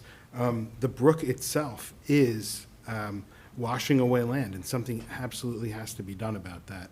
I think that's more of a Army Corps of Engineer, state, county issue, but what's happening at the residence that we're talking about tonight is the result of a broken county pipe.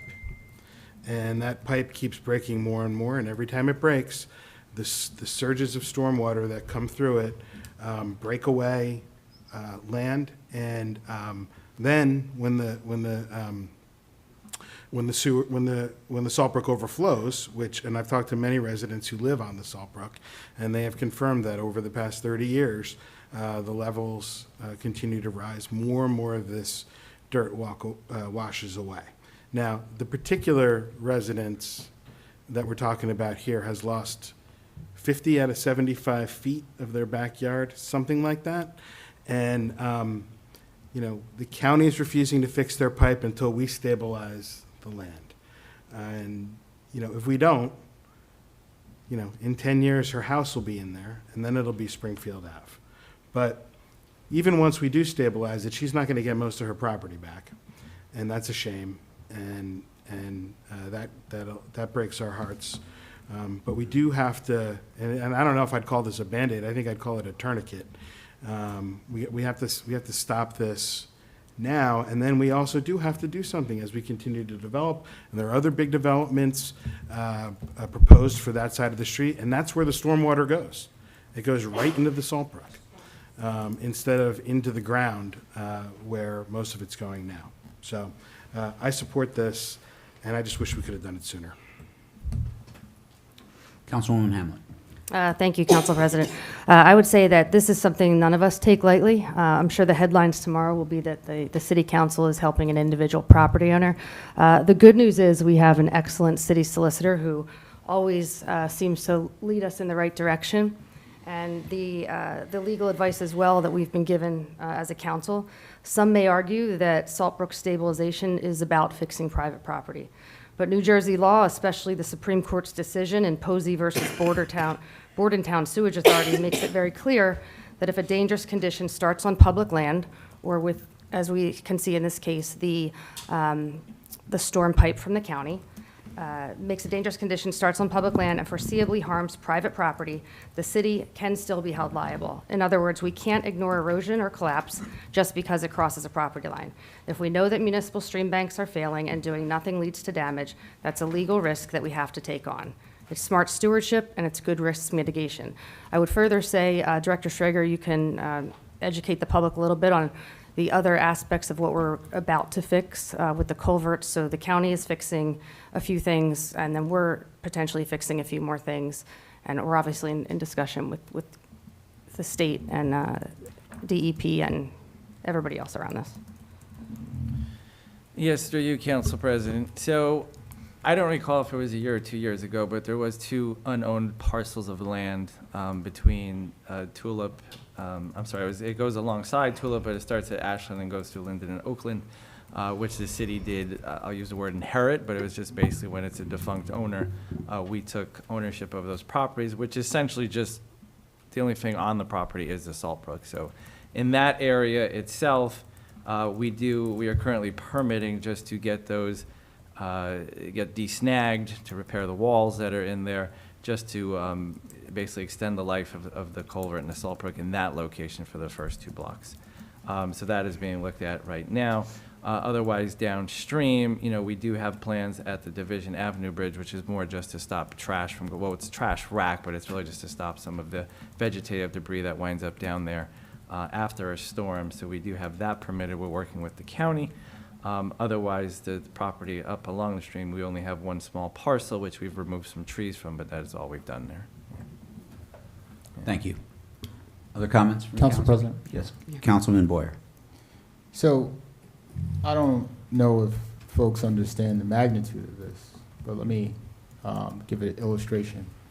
If it was 4th and goal, I'd kick a field goal. That's how much land Mrs. Alicone's lost.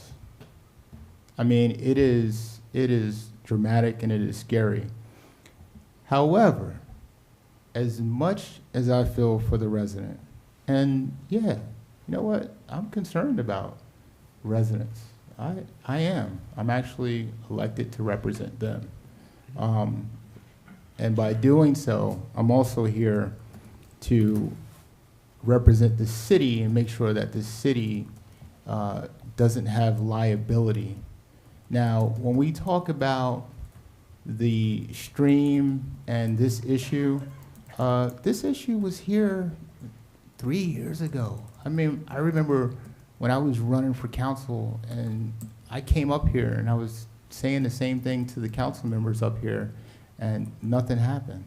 And even years before that, I'm hearing the stories about how this was an issue. And this is when the resident had 20 more yards in her backyard, right? And now it's like at a point where something's gonna happen. And I don't wanna be the one sitting up here talking about, man, we should have did something when the house falls in the creek. Who wants to be sitting up there explaining that? Now, as much as I care about Adriana and her family and the backyard, this is not about that. When we talk about the county pipe, people are saying a pipe. There is no pipe there. We're talking about a pipe that doesn't exist at all. It's upstream. It's like 20 yards upstream. It's not even there.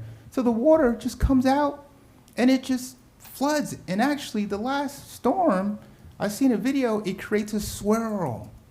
I mean, it had to be like 5 feet, right? So imagine a little kid, and kids play in that salt brook. I grew up here. I used to play in the salt brook, right? Imagine a little kid get swept away in a storm or something like that. Then we'd be up here talking about a different story. While the city is not currently liable under Tort Claims Act, it risks liability if its infrastructure contributes to ongoing damage. If we knowingly ignore a danger, or if it blocks necessary repairs, which if we don't pass this, could, because the county is saying, we're not gonna fix the pipe until you stabilize that area. So I know people will say, yeah, we're concerned about the resident's property. It has nothing to do with that, actually. It has something to do with the liability that the city will incur if we block the necessary repairs that need to happen, which is the county pipe. This is our responsibility to protect the city.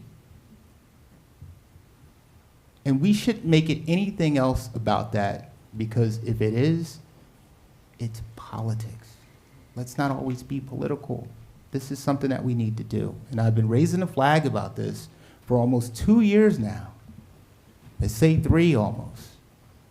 And again, I don't want to be up here talking about, man, we should have did something when the house falls into the creek. Man, we should have did something when the kid drowns. That's not the conversations that I want to have for $50,000.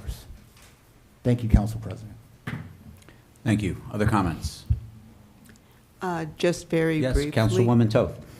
Thank you, Council President. I am very concerned about the optics of looking like we're doing something for one resident, but because of the potential liability, I feel compelled to support this resolution. Thank you. Other comments? Councilwoman Hamilton? Would it be okay to have our city solicitor just opine on this topic briefly? If you'd like to, sure. Would you mind just talking a little bit about the city's liability? Well, there's an easement that runs across this Matt. property. Oh, I'm sorry. There's an easement that runs across this property that the county has a pipe. The pipe takes runoff from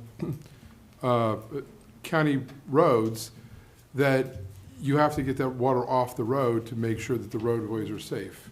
If water accumulates on roads, you can either have ponding, which is dangerous for cars, or even more dangerous in the winter, ice.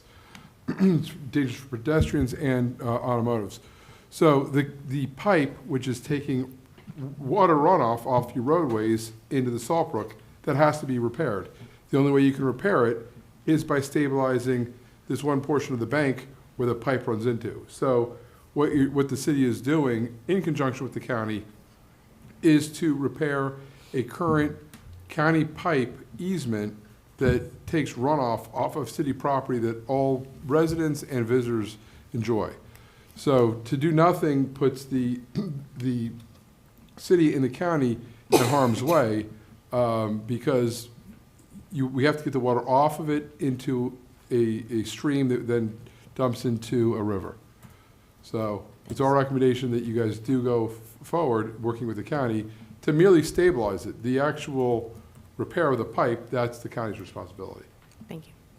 Thank you. Other comments? Council President, real quick. Yes, Councilman Boyer. Councilwoman Hamlet, just so that everybody knows, and maybe you can do this a couple of meetings from now, we need to stabilize the entire Salt Brook. I mean, we've had conversations even a year ago with New Providence, with our congressman, I mean, with the Army Corps of Engineers. It's not like we're just focused on this one area, right? This is a long, process which we know that we need to get involved in, right? I think, Director Schrager, can you tell us the last time when our watersheds were surveyed? It had to have been, how long ago?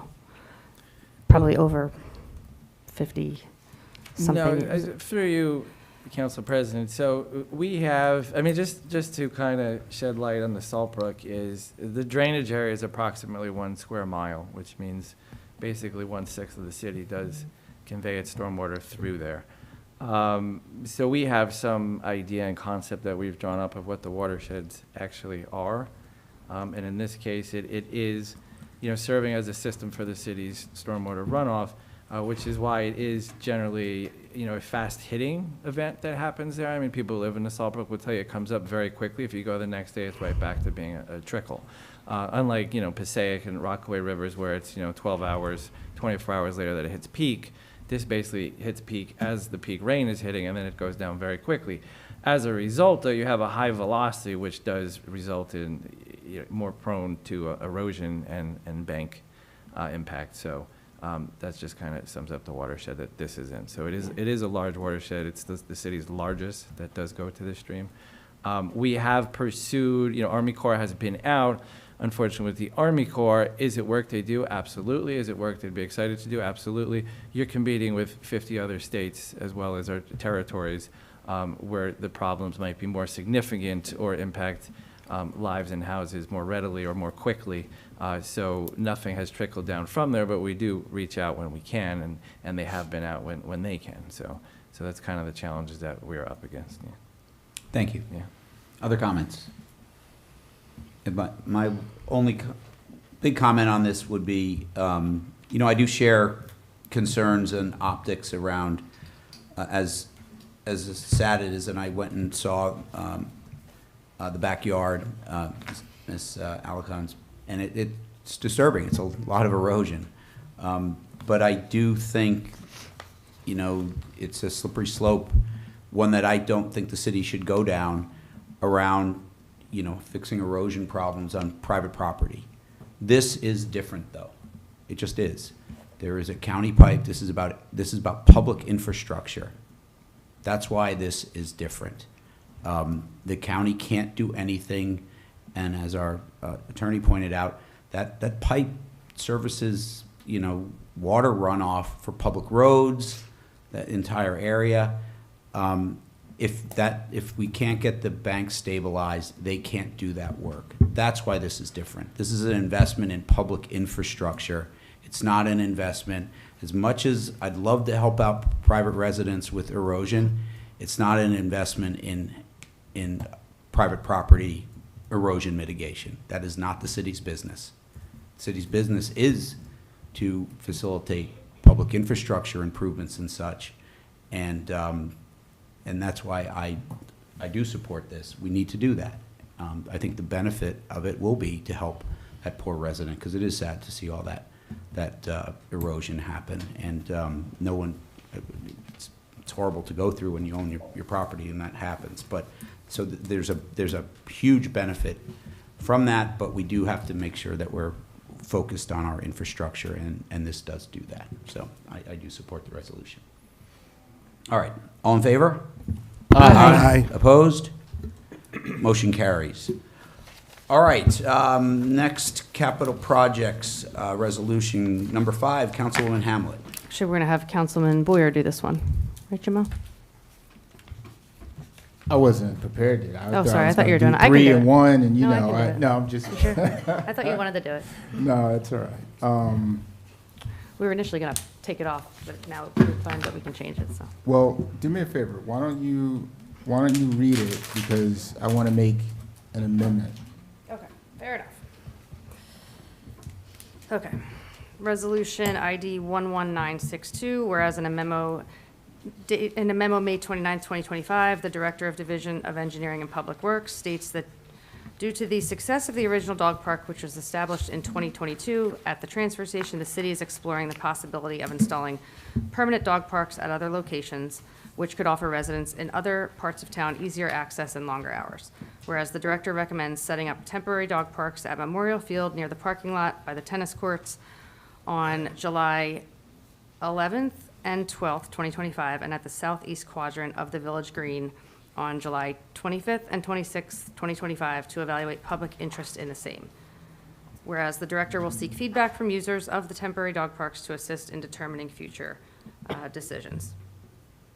I would like to move this resolution, and then we're going to amend it. Council President, I need a second first. do I second before I Second. motion? to- Yes, Second, thank you. Okay. Do you want to make a motion now? yes. Okay. Council President, I move to amend the resolution.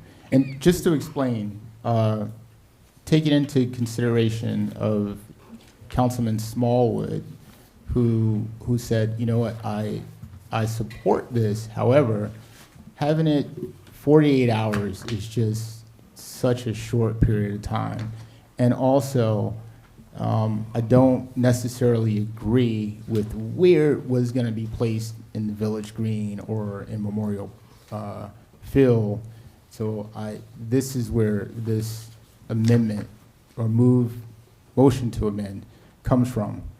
So I move to amend the resolution to modify the event duration and location details so that the event may be held for up to 2 weeks with a designated location to be determined at Memorial Field and the Village Green. The original fixed dates and locations was July 11th, 12th, 2025 at Memorial Field near the parking lot by the tennis court, and July 25th through the 26th, 2025 at the southeast quadrant of the Village Green. would be replacing that accordingly. So just to recap,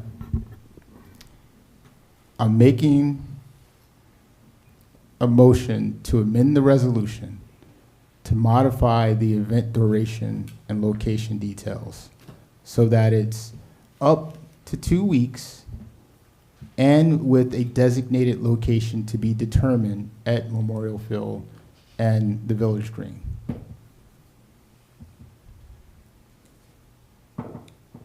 I second your motion to extend the time and allow for greater flexibility in the specific location at those two general locations. The only thing I would say is it the director who will make the determination for where these things would end up? Well, I think we say the director because our city engineer is, the SME of it, but I think the council would like to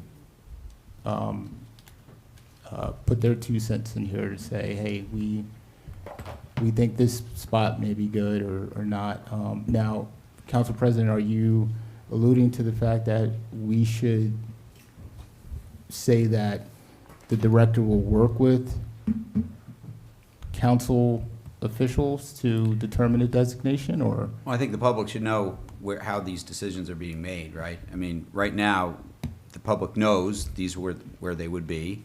We're not going to have another meeting about this just to talk about where these go, right? I mean, I think if it would to say that the director working with the CAPS committee will, determine the location. That works. Councilwoman Hamlin? I was just going to say, just to clarify, we identified the time issue in committee, but we didn't have time to change it by the time the public packet was came out. So we quickly identified that one day would not be nearly enough to engage with public feedback. So it's going to be a lot better to give feedback for a couple weeks. All right. So I think what we'll vote on is just this motion to amend the resolution, and then we would vote on whether to adopt it. Is that right? Yes. Madam Clerk? Okay. So all in favor of amending the resolution? Aye. Opposed? All right, so we're going to, okay, so now I'm going to ask the public, do you have any comments you'd like to make on the amended resolution? All right, council, comments Yes. on the amended resolution? Councilman Boyer. Just, so Summit is a pet-friendly town. I mean, this may be anecdotal, but like 80% of people in Summit have dogs or a cat.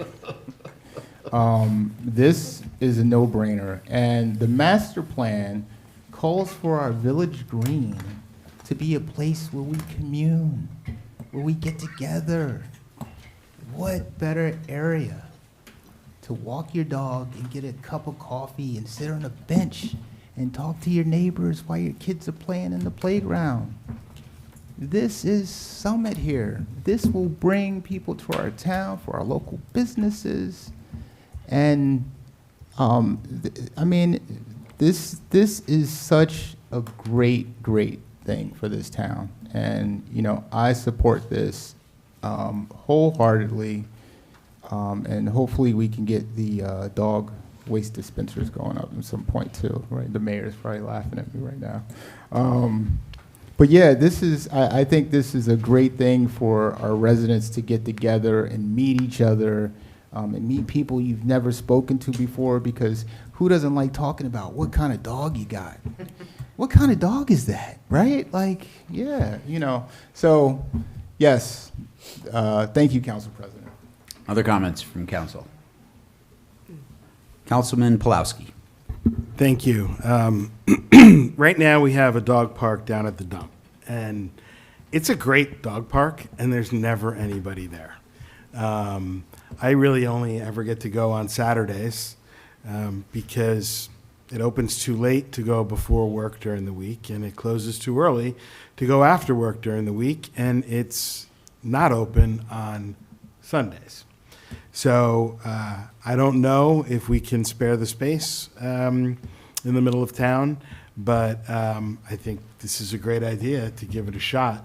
Another spot that I've been eyeing for a dog park is by the train station where that gigantic hunk of metal is. Forgive me if anybody loves that piece of art, but I'm ready to get rid of it and put a dog park right there.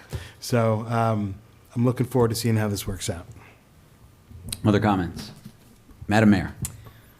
I would just like to make sure that when this happens, that we get feedback. So public, residents who use the dog park, please let us know how you like it. And definitely try both locations so you can weigh in on which one's better. Thank you. Yeah, I would just say similarly, I think extending the time from 2 days up to a couple of weeks, you need data.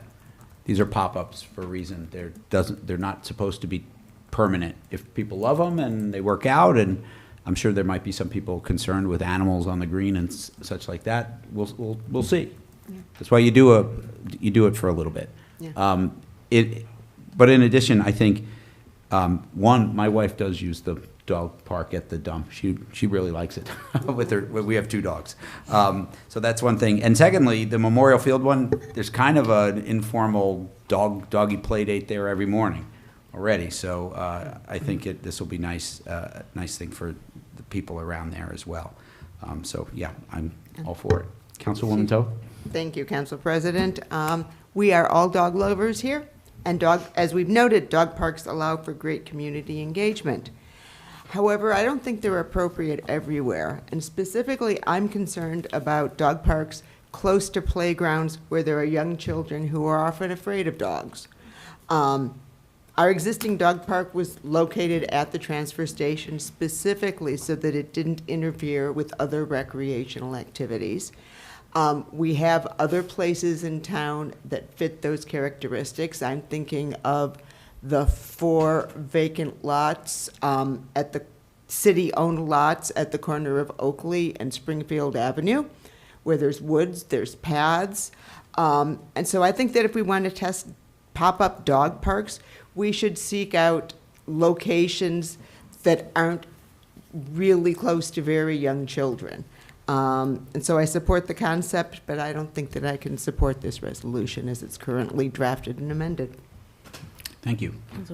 Councilwoman Hamel. The only thing I would mention there, Councilmember Toth, is that location is right next to a school.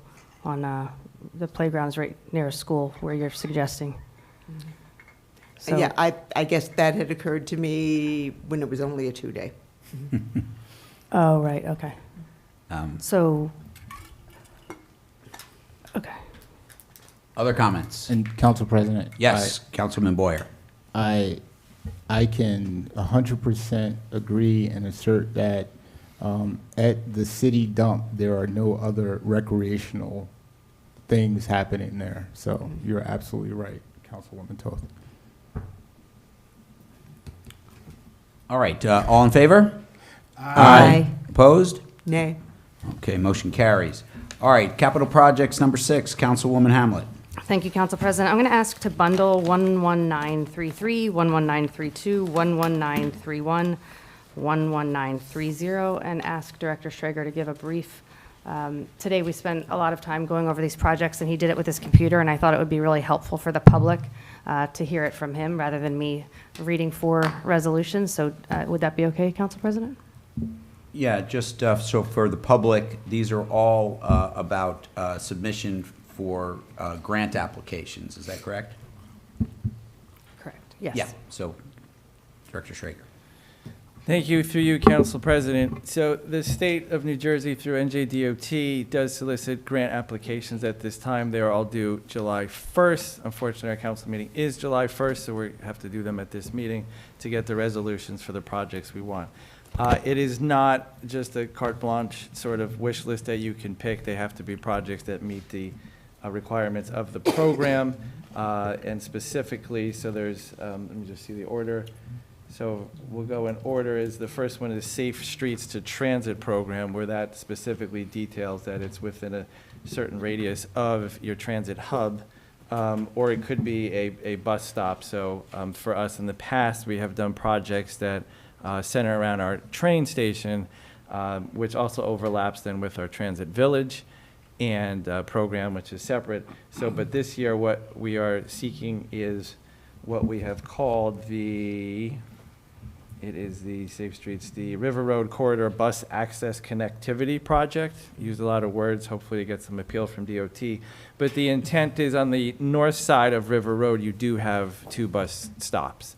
One has an actual bus shelter. It's usually behind the overgrown elephant grass that is over there, but access to them is limited, but it also highlights that Chatham Road itself, there's been, much request for sidewalks there. It's kind of chopped up going down to DPW. So for this grant here is really just looking for ways to calm traffic on River Road, increase the sidewalk network, and provide access to those bus stops. So that would be the first grant application. The second application is the Transit Village program, which the city center is a designated transit village.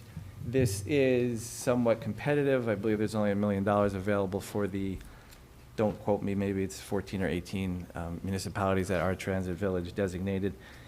Summit happens to be one of them. We have received grants before to improve the village green.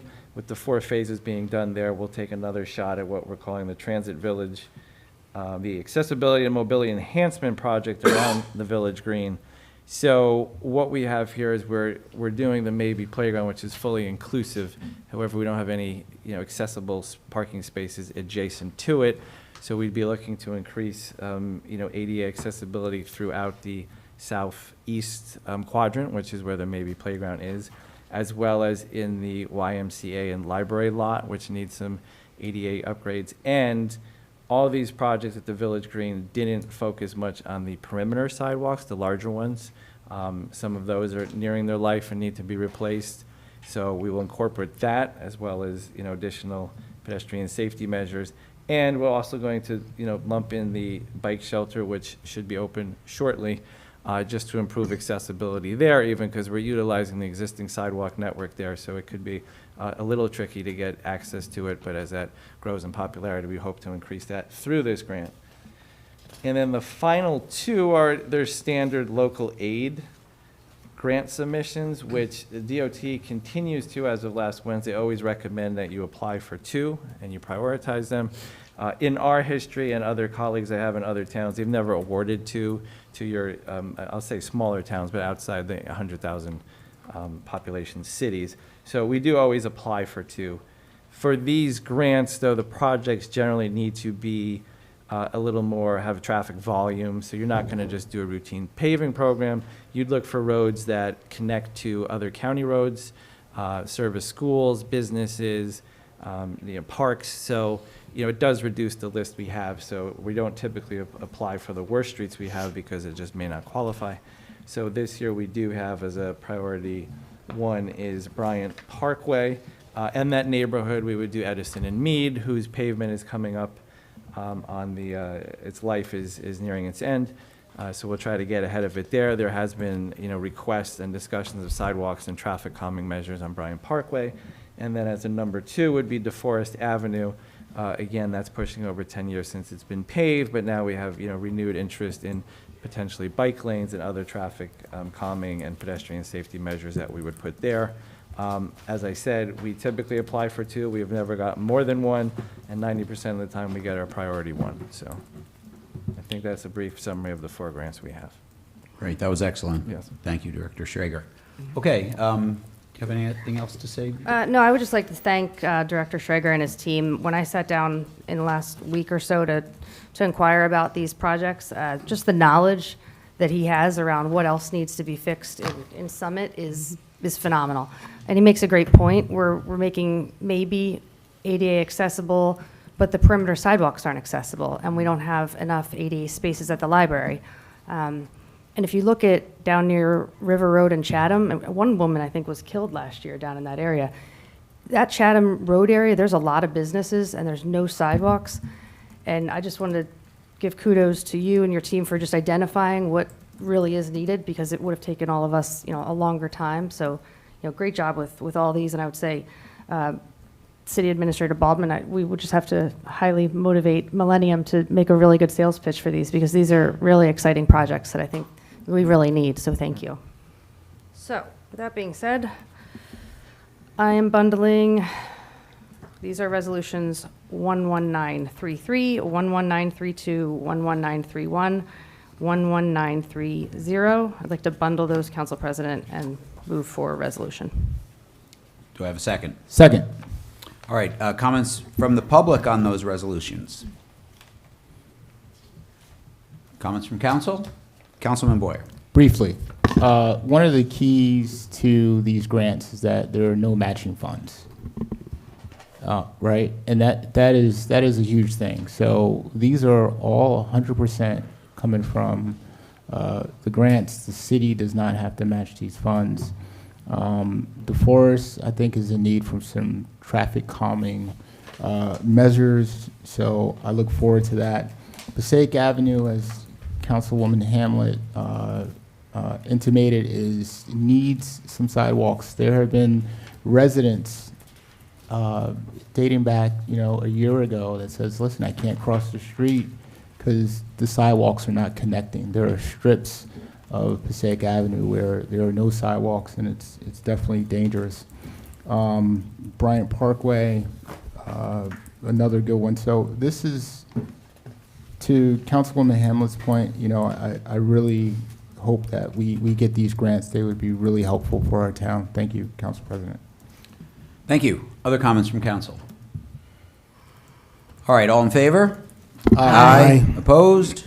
Motion carries. All right, we're moving on to capital projects resolution number 10. Councilwoman Hamlet. Okay, I think this might be my last one, so hold your breaths. Real quick, Council President, I just wanted to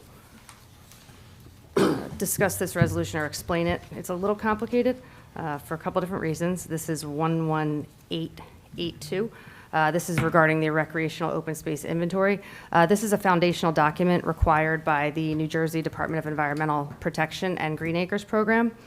So it basically lists all the lands within a municipality or nonprofit's inventory that are preserved for recreation and conservation purposes.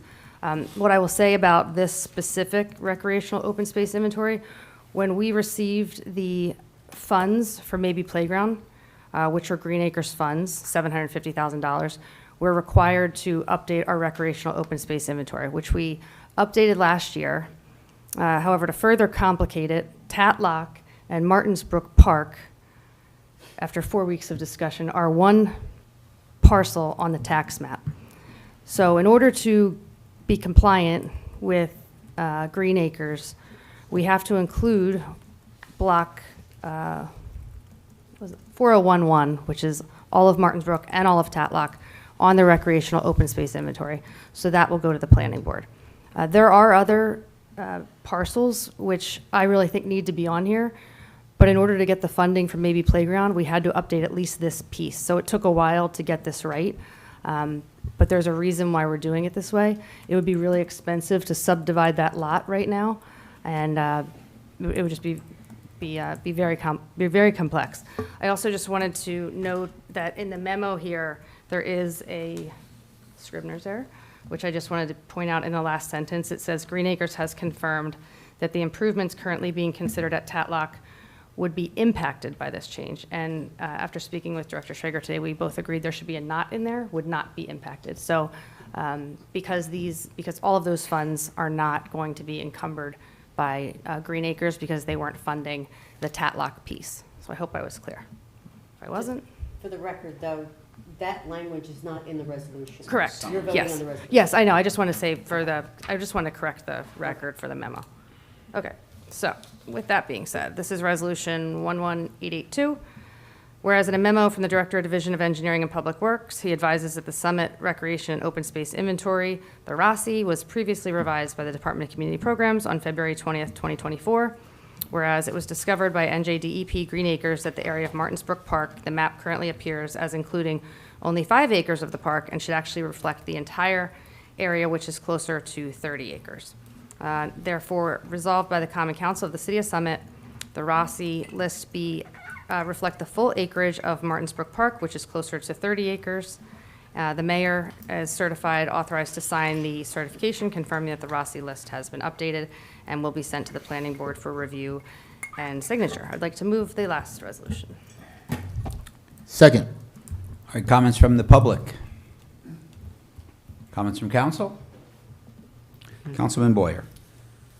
Director Schrager, I'd like to, since this Rossi expands the coverage of potentially the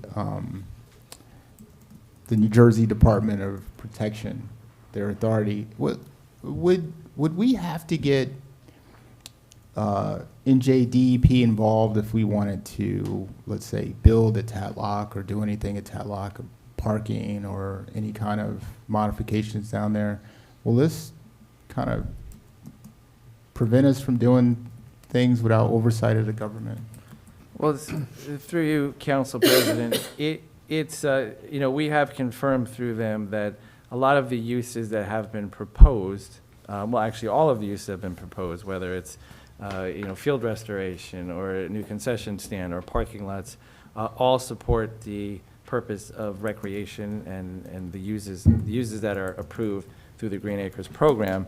The caveat would be if you're actually accepting funding from Green Acres, there might be some different rules and regulations put on the things you build, but they have confirmed, verbally and in writing, so any of those improvements that have been kicked around for the last, 20 years at the facility, from field house, et cetera, can still be proceed as planned. So, yeah.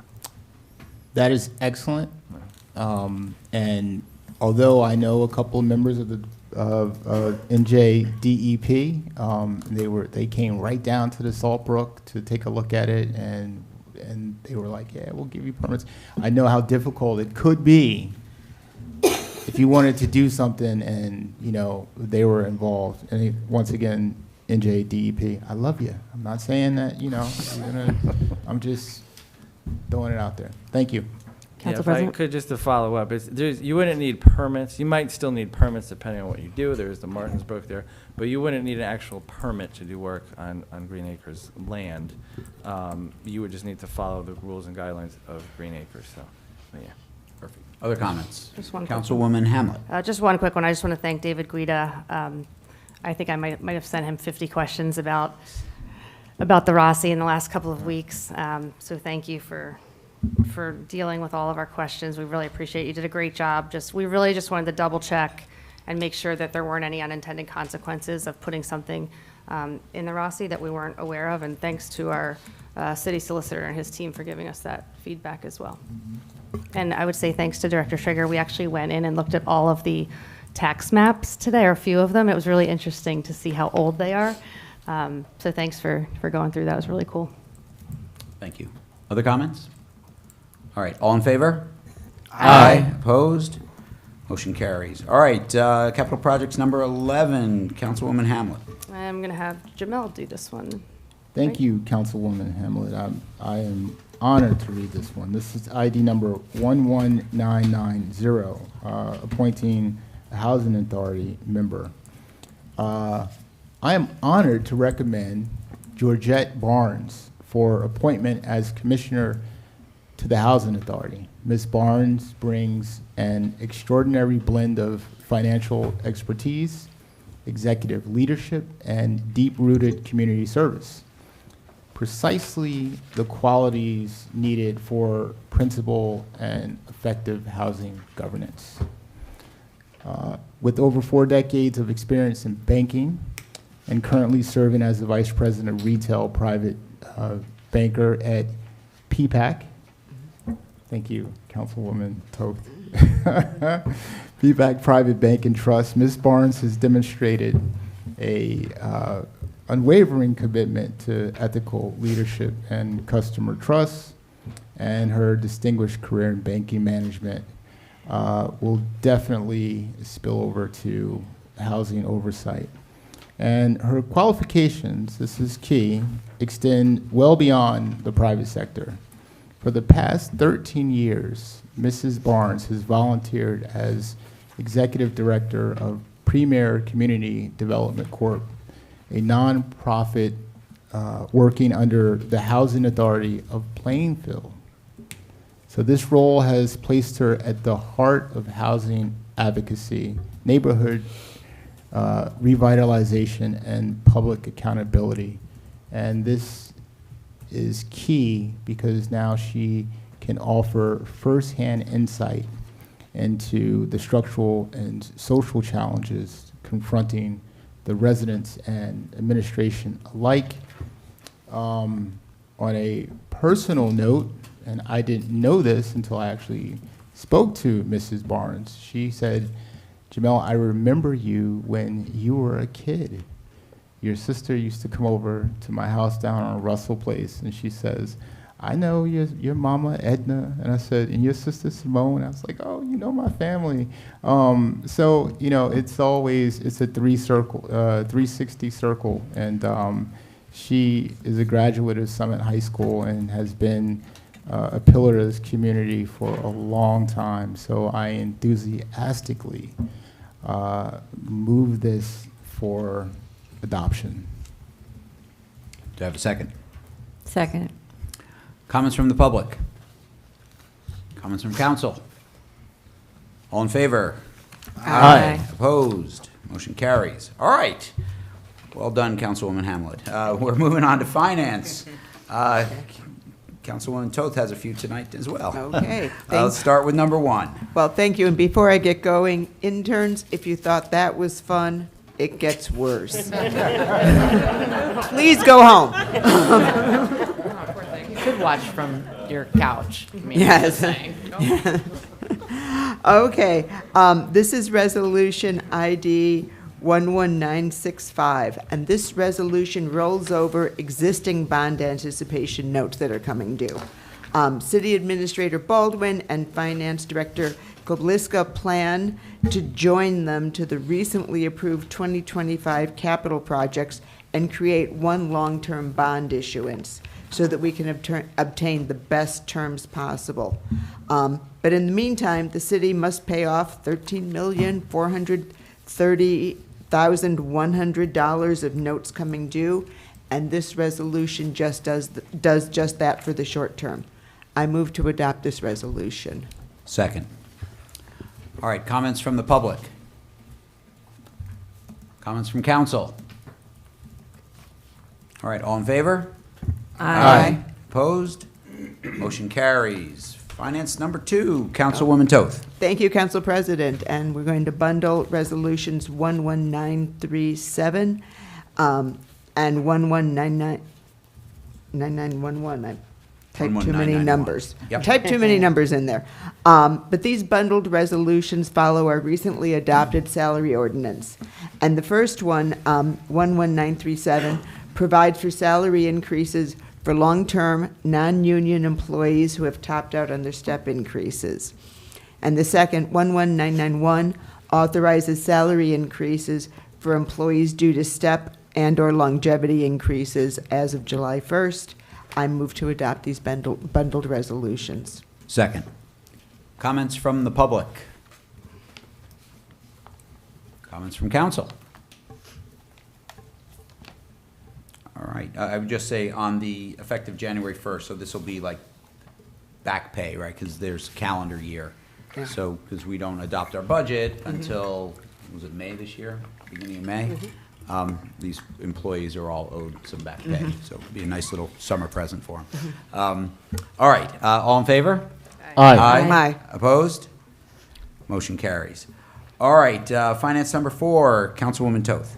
Thank you, Council President. This is Resolution ID 11970.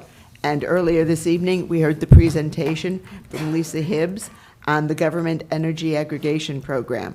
And we have previously passed an ordinance to join the Garden State Community Energy Cooperative, the entity through which we hope to bring our residents lower electricity costs. And the next request for proposals is being prepared. As Ms. Hibbs described, to join in this round, we must complete and return a participation form by June 20th. That's Friday. So joining in the RFP doesn't require us to accept the results, and we're only going to do so if there's a savings to our residents of at least 5%. So this resolution will authorize us to participate in the RFP. I move to adopt this resolution. Second. Comments from the public?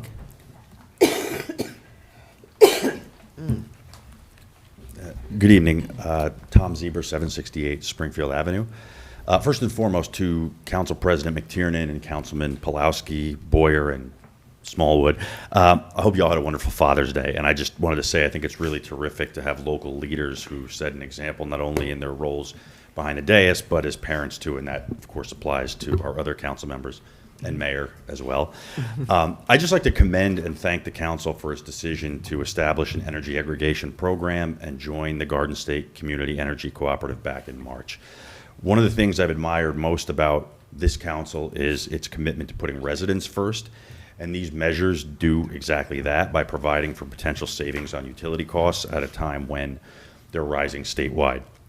There's a lot of pressing issues in our city regarding affordable housing, proposals for new development projects, and public safety, and it would have been easy for something like this to fall through the cracks, but I'm hopeful that council will move forward with authorizing the completion of the participation form to Concord Energy Services, indicating Summit's intent to be included in the cooperative's upcoming energy auction.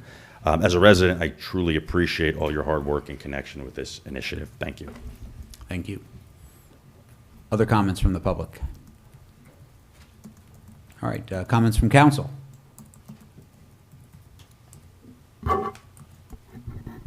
Councilman Pulowski?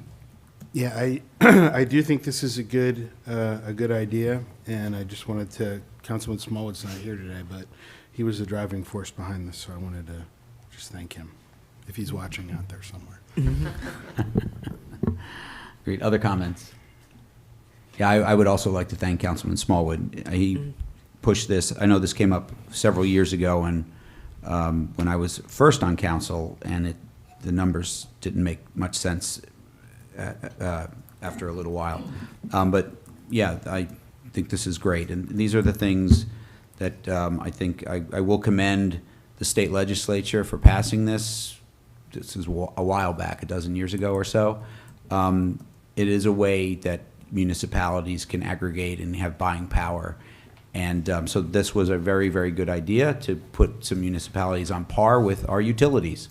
So I support this because life is expensive. And when we can save some money, it's worth doing. So, okay. All right, all in favor? Aye. Opposed? Motion carries. All right, finance number 5, Councilwoman Toth. Thank you, Council President. This is Resolution ID 11973. And Summit Downtown, Inc. has historically been a party to Summit's insurance coverage for its downtown events. And in the past few years, Summit's risk management requirements have become burdensome for SDI. Specifically, our risk manager has begun requiring certificates of insurance from all performers and other vendors at least 2 weeks before an event takes place. And although SDI does obtain those certificates, getting them 2 weeks in advance is a challenge. For instance, some of the cars that showed up yesterday, cars of croissants, they drove in with the insurance certificate. And so to that end, SDI has purchased its own insurance for events, naming the city as an additional insured. And this solution eases the burden on SDI staff while still meeting Summit's risk management requirements. And because of this change, Summit is removing SDI from its own insurance coverage. This will not increase our financial risk. I move to adopt this resolution. Second. Comments from the public? Comments from council? All right, all in favor? Aye. Opposed? Motion carries. All right, last one, finance number 6, Councilwoman Toth. Thank you, Council President. This is Resolution ID 11992. Civic Plus LLC provides Summit with multiple technology products for which we pay more than $17,500 each year. So adding to that total annual payment requires a council resolution. Social media archiving services will allow Summit to retrieve all versions of a social media post by the city or a council member in response to an Open Public Records Act request. This is more efficient than reaching out to individual council members or former council members to ask them to produce all versions of a post. And further, because the city is responsible for accurate retrieval, it should manage the process. The cost for this service is $3,487 per year, and the funds are available. I move to adopt this resolution. Second. Comments from the public?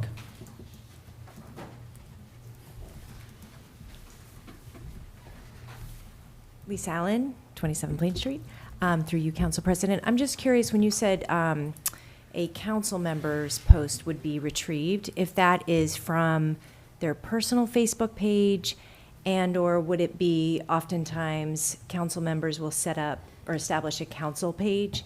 So which Facebook pages, or would it be Instagram, Facebook, TikTok? I don't know. So which social media sites, and what do you qualify as archivable when it comes to council and elected officials? Thank you. Other comments? All right, comments or questions from council?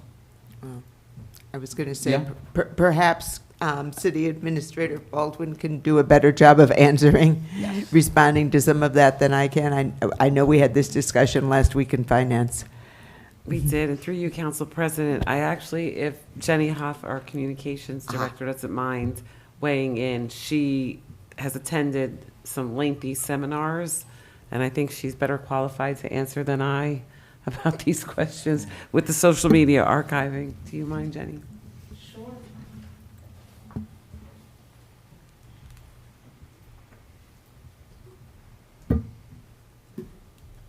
All right.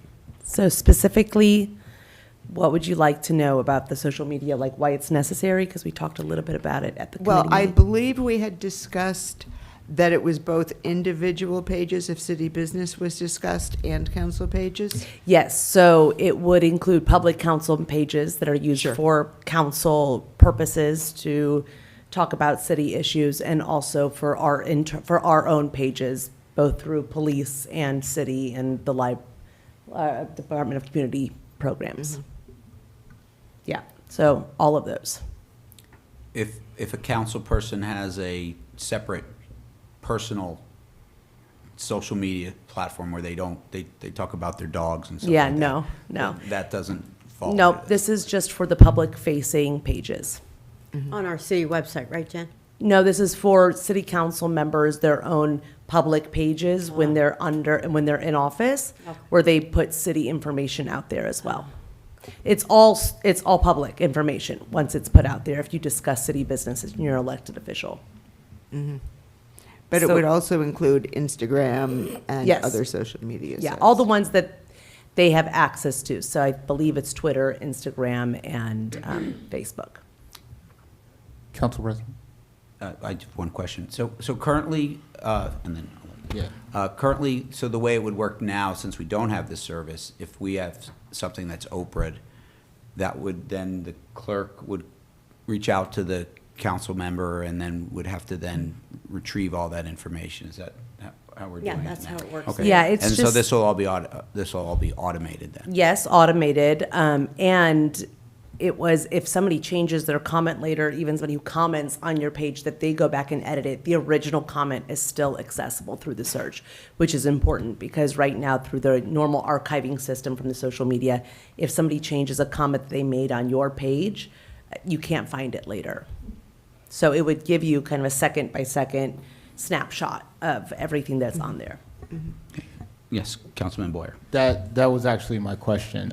Do you also archive the comments, not just the elected officials, but also the public? Everything that's on that page, it's like this meeting here, kind of considered. So any comments that we make here or anything, it's now public record. I will say, I think I put in the quote, was an add-on, which would save you a lot of time, which is, it would be a public-facing kind of portal on our website, so people could just search for it themselves through the archive system. So if they wanted to find something, they could actually just find it themselves. Council President, may I? Yes, please. So, Jenny, do the council members have to have a link on the home page in order to be archived? How do they connect? What How they'll you- do is they'll connect it to the administrator of each page, and that email has to give them the right to be monitoring the back end of that social media page. So can I ask a quick clarifying question? Yeah. So, like Lisa Allen asked a question about whether something on your personal page, if on your council president's personal page, not his council president page, he discusses a city issue, then does that then become archivable? No, it won't be archived under this. So we Okay. wouldn't archive your personal pages, but I would recommend not doing that. Thank you. I would just Yes, Councilwoman Hamlet. I'll just make one recommendation. I've been thinking about this for a long time. A lot of times we create, or at least elected officials create their council page when they start running for office typically. We may want to think about starting those pages within the city, because once we're off council, I don't know how that works. I don't know how often but I would think we might want to rethink that. Like, once we get elected, then maybe the city takes on that Facebook page as an umbrella underneath the cities. Because otherwise. No, I don't think necessarily. You will have your page. If you have a page where you just discuss city issues, like, hey, we passed this bill, and people make comments and stuff like that, it's fine as long as it's archived. People just have to be able to access it. It has to be public. It has to be open to the Right. people. If I'm even doing the city's page, it's not like I'm not protected necessarily. I'm also held liable to make sure that what I'm putting on there is searchable and fightable later. So it's all the public forums. So I wouldn't necessarily mean that we would have to run it. It's just that it's your public page while you're in office. When you're not in office, Okay. it's not archived anymore. Perfect, thanks. And Councilman Boyer, please. Because then you're an independent citizen. yeah, I agree with all this because, like, going back and trying to find stuff is, who's got time for that, right? But if I give my admin rights to the city, it's just so explain that. I'm not. You wouldn't give your giving- admin rights to the city. Okay, so it's a. So this just covers elected officials and protects them and their pages when they're elected officials, because you're held to a different standard than a private citizen. A private citizen can talk about what they want on the city all they want and public policy, and they can delete comments and hide comments and change comments. But when you're an elected official and it's a public page and you're talking about city issues that you will vote on, then it becomes a public forum. Completely understand that. Yeah. But you made a comment that said that an email will go to the administrator of the account. Just to let them monitor your page for you. They won't do anything on your page, and I won't do anything on your page, except it will be able to take snapshots of everything happening on your page as it happens in real time, so that it's searchable later. Understood, but does that still give the city, like, let's say someone wants to make a post in the city, does that admin access give you the access to do that? Now, I'm not saying that somebody wants to do it, right? Wait, But what do you, just I'm sorry, saying- what do you mean? So, the administrator account, right? Would I be giving the city administrative access to my account? Okay, good question. Yeah, no, you wouldn't. And so this access wouldn't even be coming to me. It would be through Archive Social. They would basically send an email to whatever email is linked to that account, and say, do you give permission to Archive Social to be tracking this? Not even your personal messages. It's just everything that's public there, so that if comments, so I would have nothing to do with it. They can't post on your behalf. They can't do anything except monitor it. Got it. That's it. Okay. Yeah. It would be exactly as you do it now. It would just be that everything is tracked, so that if somebody comes and makes a comment and then that person wants to run for office later and they delete their comment, it's still it's still searchable. Completely understand. Just don't want to fall into with cyber events and everything else. We're all public elected officials. Don't want to fall into the issue where, something gets posted, we didn't do it, and there's all this confusion about who did what. I mean, that would be a nightmare. Yeah, they wouldn't have the rights to So- post. They wouldn't even have the access to do that. Thank you. Other comments? Councilman Pulowski. Yes, so as I understand it, this is really just to make our lives easier if we're ever called upon to provide something. So right now, I can access every version of every post that I've ever made, and I can produce them if I need to. But with this system will be monitoring me and everybody else along the way, so that I won't have to go through that. Right, and also what you can't monitor is comments that other people make on your posts, and if they change it or delete it later, That doesn't show up in your archive system, but it is still public information because it was put on your page. So that's where the biggest benefit, and legislatures have like basically voted you have to have that archiving capability. That is all searchable. It's like if you come to a council meeting, if people get up and talk, we couldn't like delete those comments later. All right, other comments? Okay, thank you, Jenny. No problem. All right, all in favor? Aye. Opposed? Motion carries. All right, we're on to our consent agenda. Do I have a motion to approve the consent agenda as presented? So moved. Second. All right, comments from the public on our consent agenda? Comments from council? All right, all in favor? Aye. Opposed? Consent agenda passes. All right, so at this stage, I'll, our city officials, if you guys want to head home. Thank you for staying as late as you have. Much appreciated. Council President, before the Director of Finance leaves, I just want, You almost got out, Jen. Wow, so close. Director Kobliszka, I just want to thank you for your service and for you to know that we know what you've been doing and all the hard work that you've been putting in. We talk about you, and we recognize the help that you've been providing in the finance department, and we appreciate you. So thank you. Thank you. Yes, Thank you. good comments. Now run. Now go. We go. Now get out of here. Yeah. Howard's like, come on. Thanks, Aaron. Thanks, Jen. Thank you, guys. Thank you, guys. Thank you. Wow, the interns won't leave. Gosh. They really are interested in Goodness government. gracious.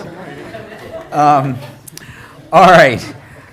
We are on to our public comment section of our meeting. This is an opportunity for the public to make any comments on things that were not on the budget. I would just ask that as you approach the dais, you state your name, your address, and please limit your comments to 3 minutes so we can get through everyone's. So, anyone from the public like to comment tonight?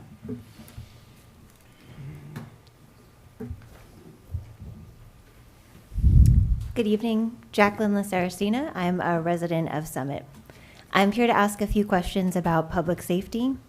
The police protect the community, and we are so fortunate to have a truly excellent police force here in town. The police protect, and city leadership and the council communicate.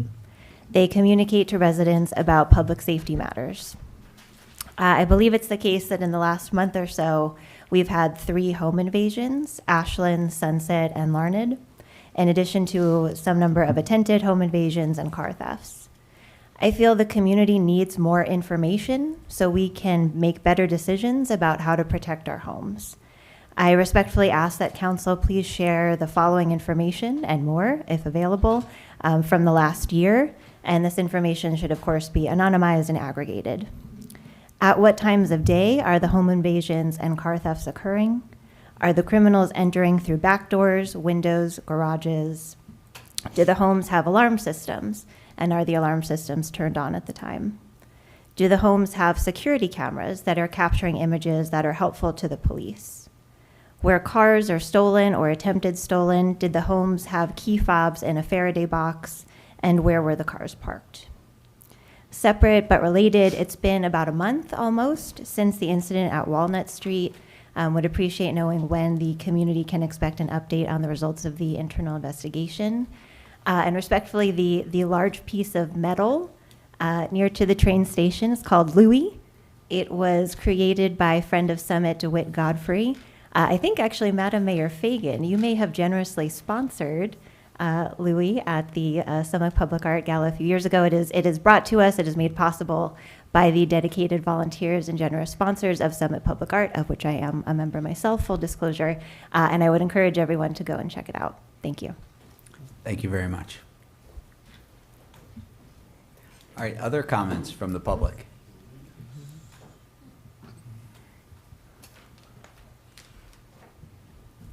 Okay, First off, you're not getting my name. You're not getting my address. I love that the youngsters hung around for this. You guys are going to learn something today. I don't like how you encourage them to leave, to not see the public portion. I think that's disturbing, to say the least. The reason why you don't have to give your name is because we have freedom of speech. So when I come in here and I protect my Fourth Amendment right by not sharing my privacy, where I live, what my name is, that's covered under the Fourth Amendment. The reason why it's covered under the First Amendment is because you can't force me to give my name or my address, because we have freedom of speech. Okay? So remember, these people work for you. Address the council. Absolutely. And I do want to say, I think it's very, I don't like how you always look at the clock. It's 3 minutes to speak. It's not enough time.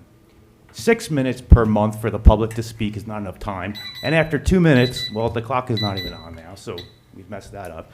But you have to start it at 3. I need to have 3 minutes. You'll get your 3 minutes. No, I Just get it when understand, she but does. the problem is I you, said it at 3. okay, but after 2 minutes, when you look at the clock, it's subconsciously like rushing the speaker.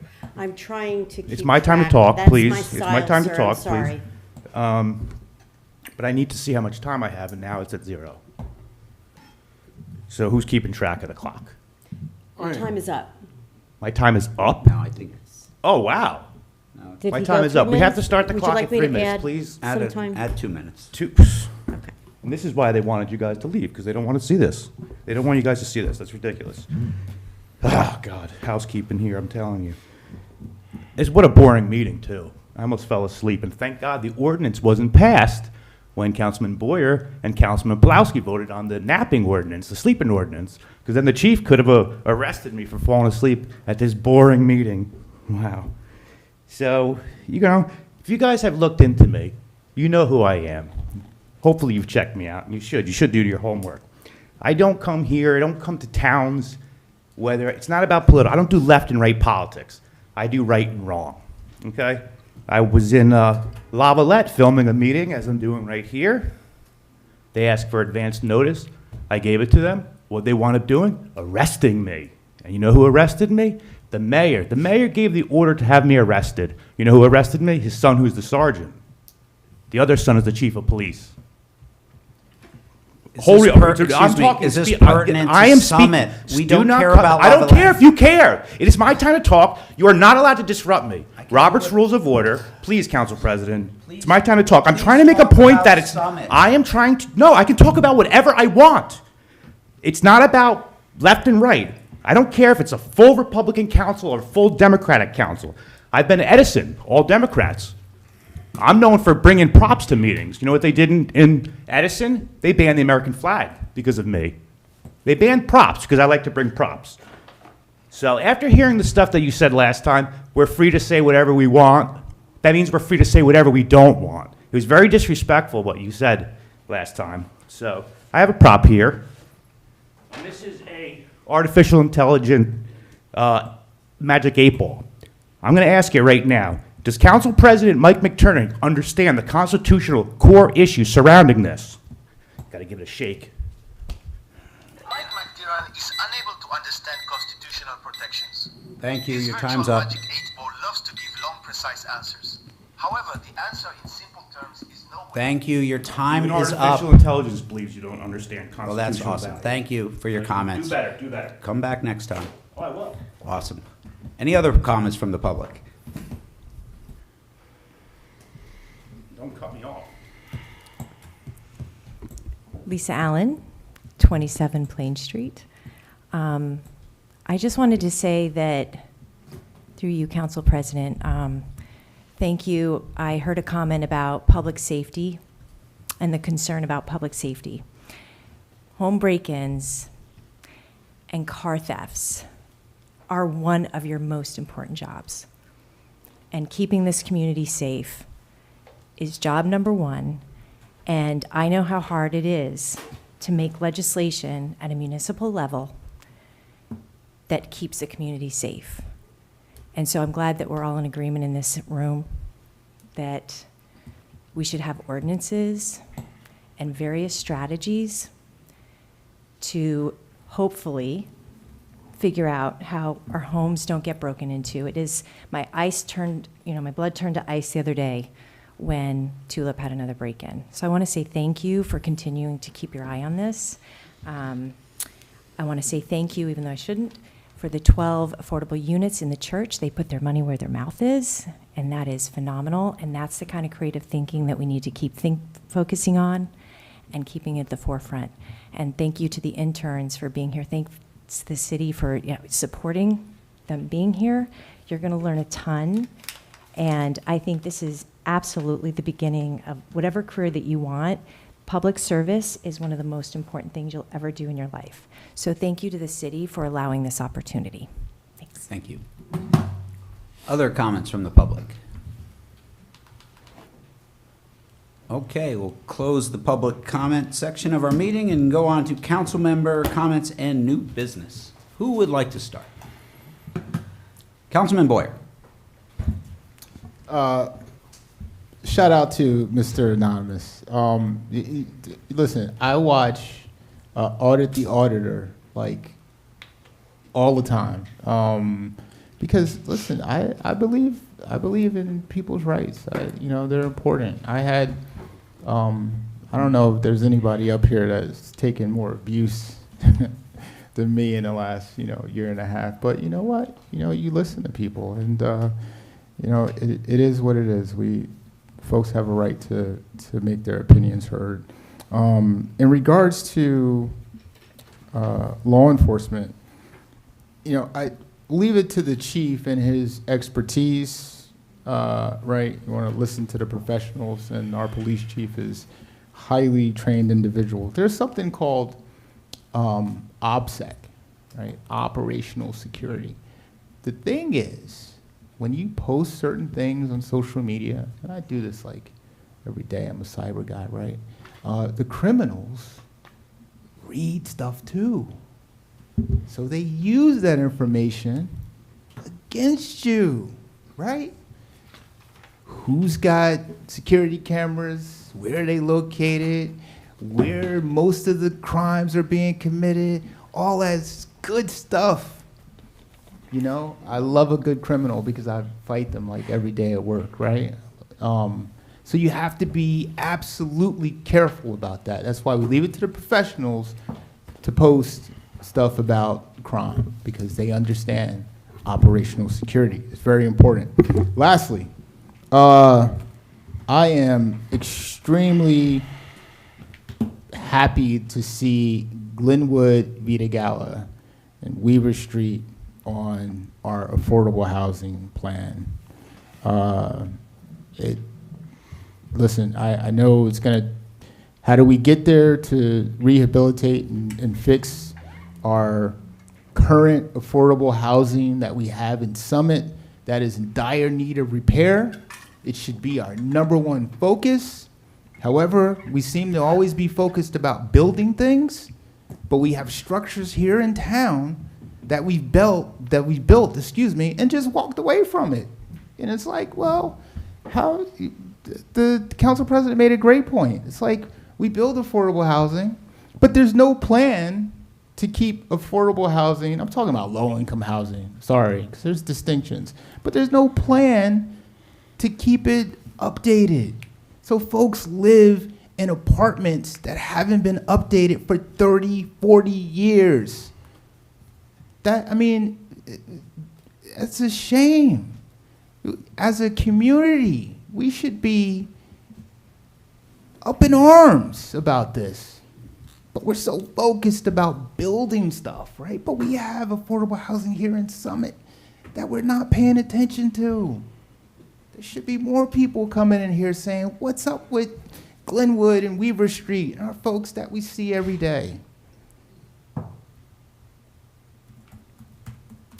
Last but not least, the Summit Police Department is hiring. If you know somebody who is interested in a wonderful career as a police officer, please tell them to apply. We have one of the most diverse police departments in the state of New Jersey. And I'm talking about diversity in terms of where they came from. Irvington, Newark, Patterson, these folks have come here with some good experience and good leadership here by our chief. Thank you, Council President.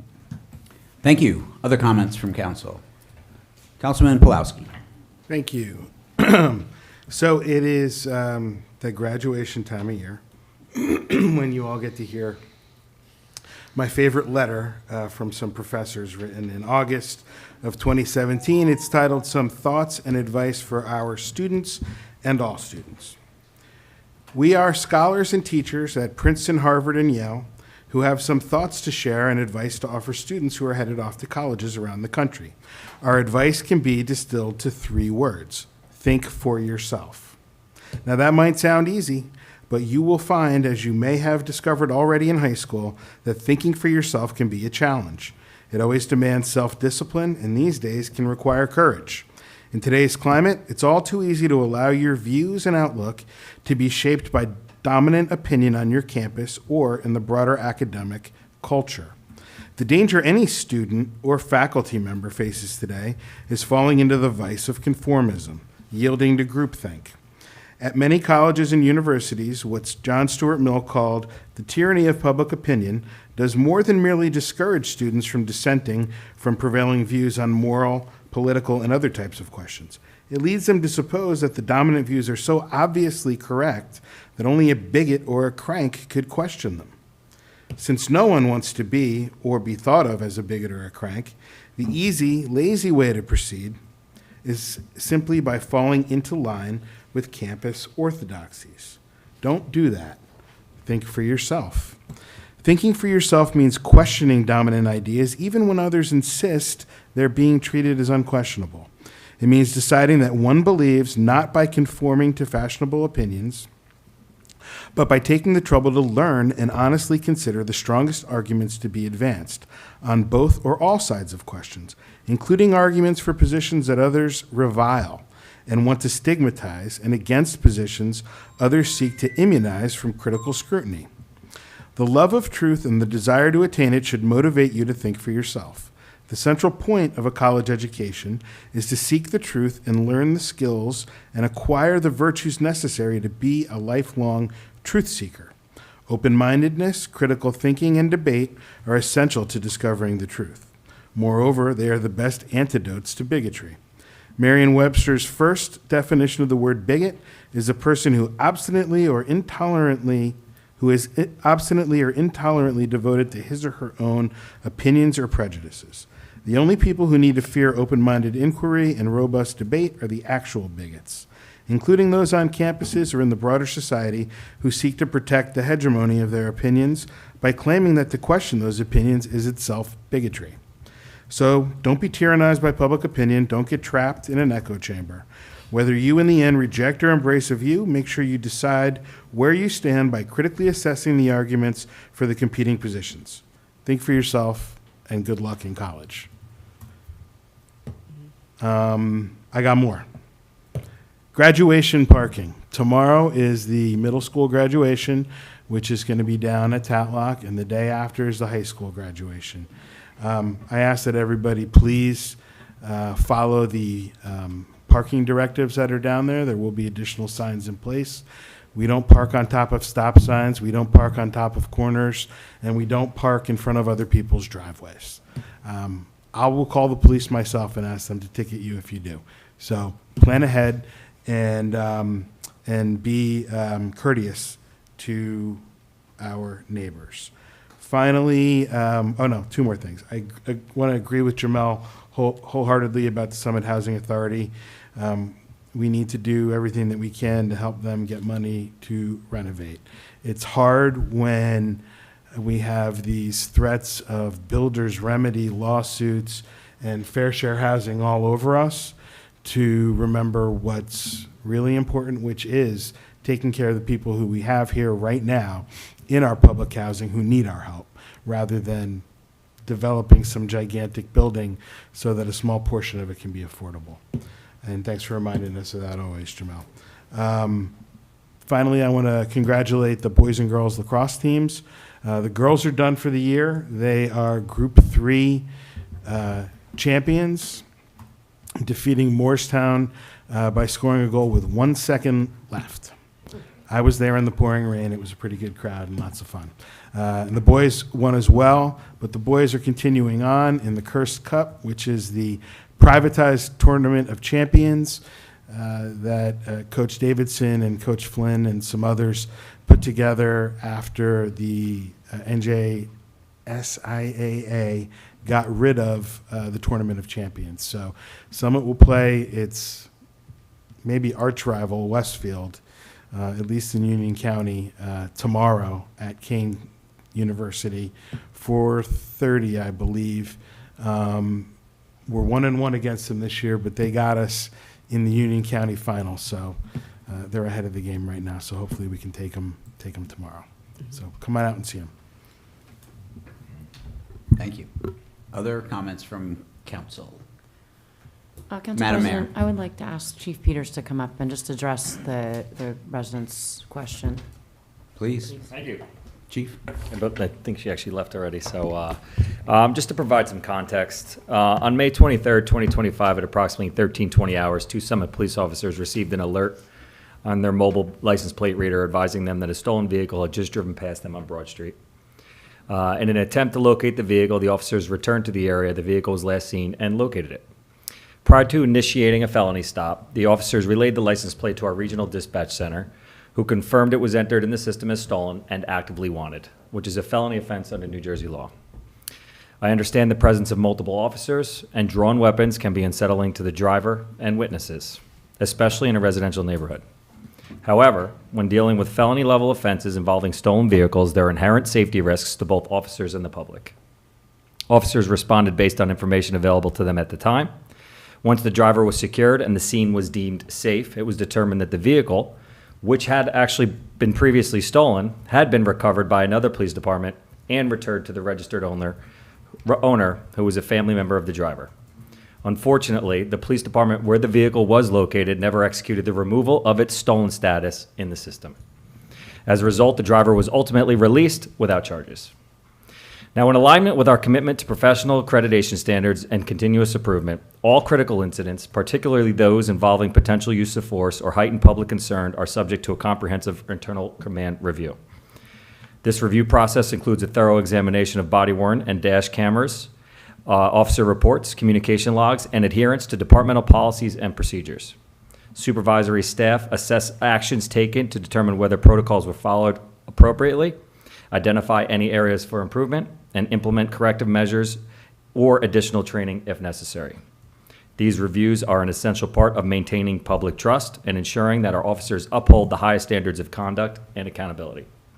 Following the internal review of what took place on May 23rd is the determination of all reviewing supervisors, including myself, that officers acted in accordance with all laws, regulations, directives, and guidelines issued by the Attorney General and County Prosecutor, as well as agency policy and procedures, for what was considered a potentially dangerous and serious situation. I do want to take this time to commend our officers. They did a great job in reviewing all the body-worn camera footage and motor vehicle recordings. I got to be honest, it's a video that you could probably show in the police academy. That's how great of a job they did. Obviously, our heart goes out to the driver, found himself in an unfortunate situation. That's never our intent to expose anybody to that, but it was an unfortunate circumstance. In response to the other inquiries, I provided Councilman Boyer prior to last meeting, so these statistics only go through May. Unfortunately, they're a little out of date. But we are seeing burglaries and attempted burglaries to motor vehicles trending downward since 2023. At this point in time in 23, we had 30. In 2024, we had 10. And then again, till through the end of May, which has increased during the month of June, we were only at 3. I do want to echo some of Councilman Boyer's sentiments regarding operational security. That being said, one of the things I can say is we have seen a variety of different approaches. You know, if you asked law enforcement 5 years ago, how do you solve the problem of stolen cars? We'd say remove your key fob and lock your doors. We saw a transition into a little bit more brazen approach. Once our residents got really good at that, they started entering residential dwellings. Obviously, the city of Summit is not alone in this revision to the process, to the criminal process. Which is why we've implemented several security measures, one being the fixed license plate readers. We also have mobile license plate readers. We utilize our technology, our drones, implement additional resources to the road when we deem necessary based on data. But one thing I can tell you in analyzing this data, the time of day might not be narrowed down, the day of the week or the approach to doing it. We have seen, a target specific to the Range Rovers, Land Rovers, and BMW specific X Series.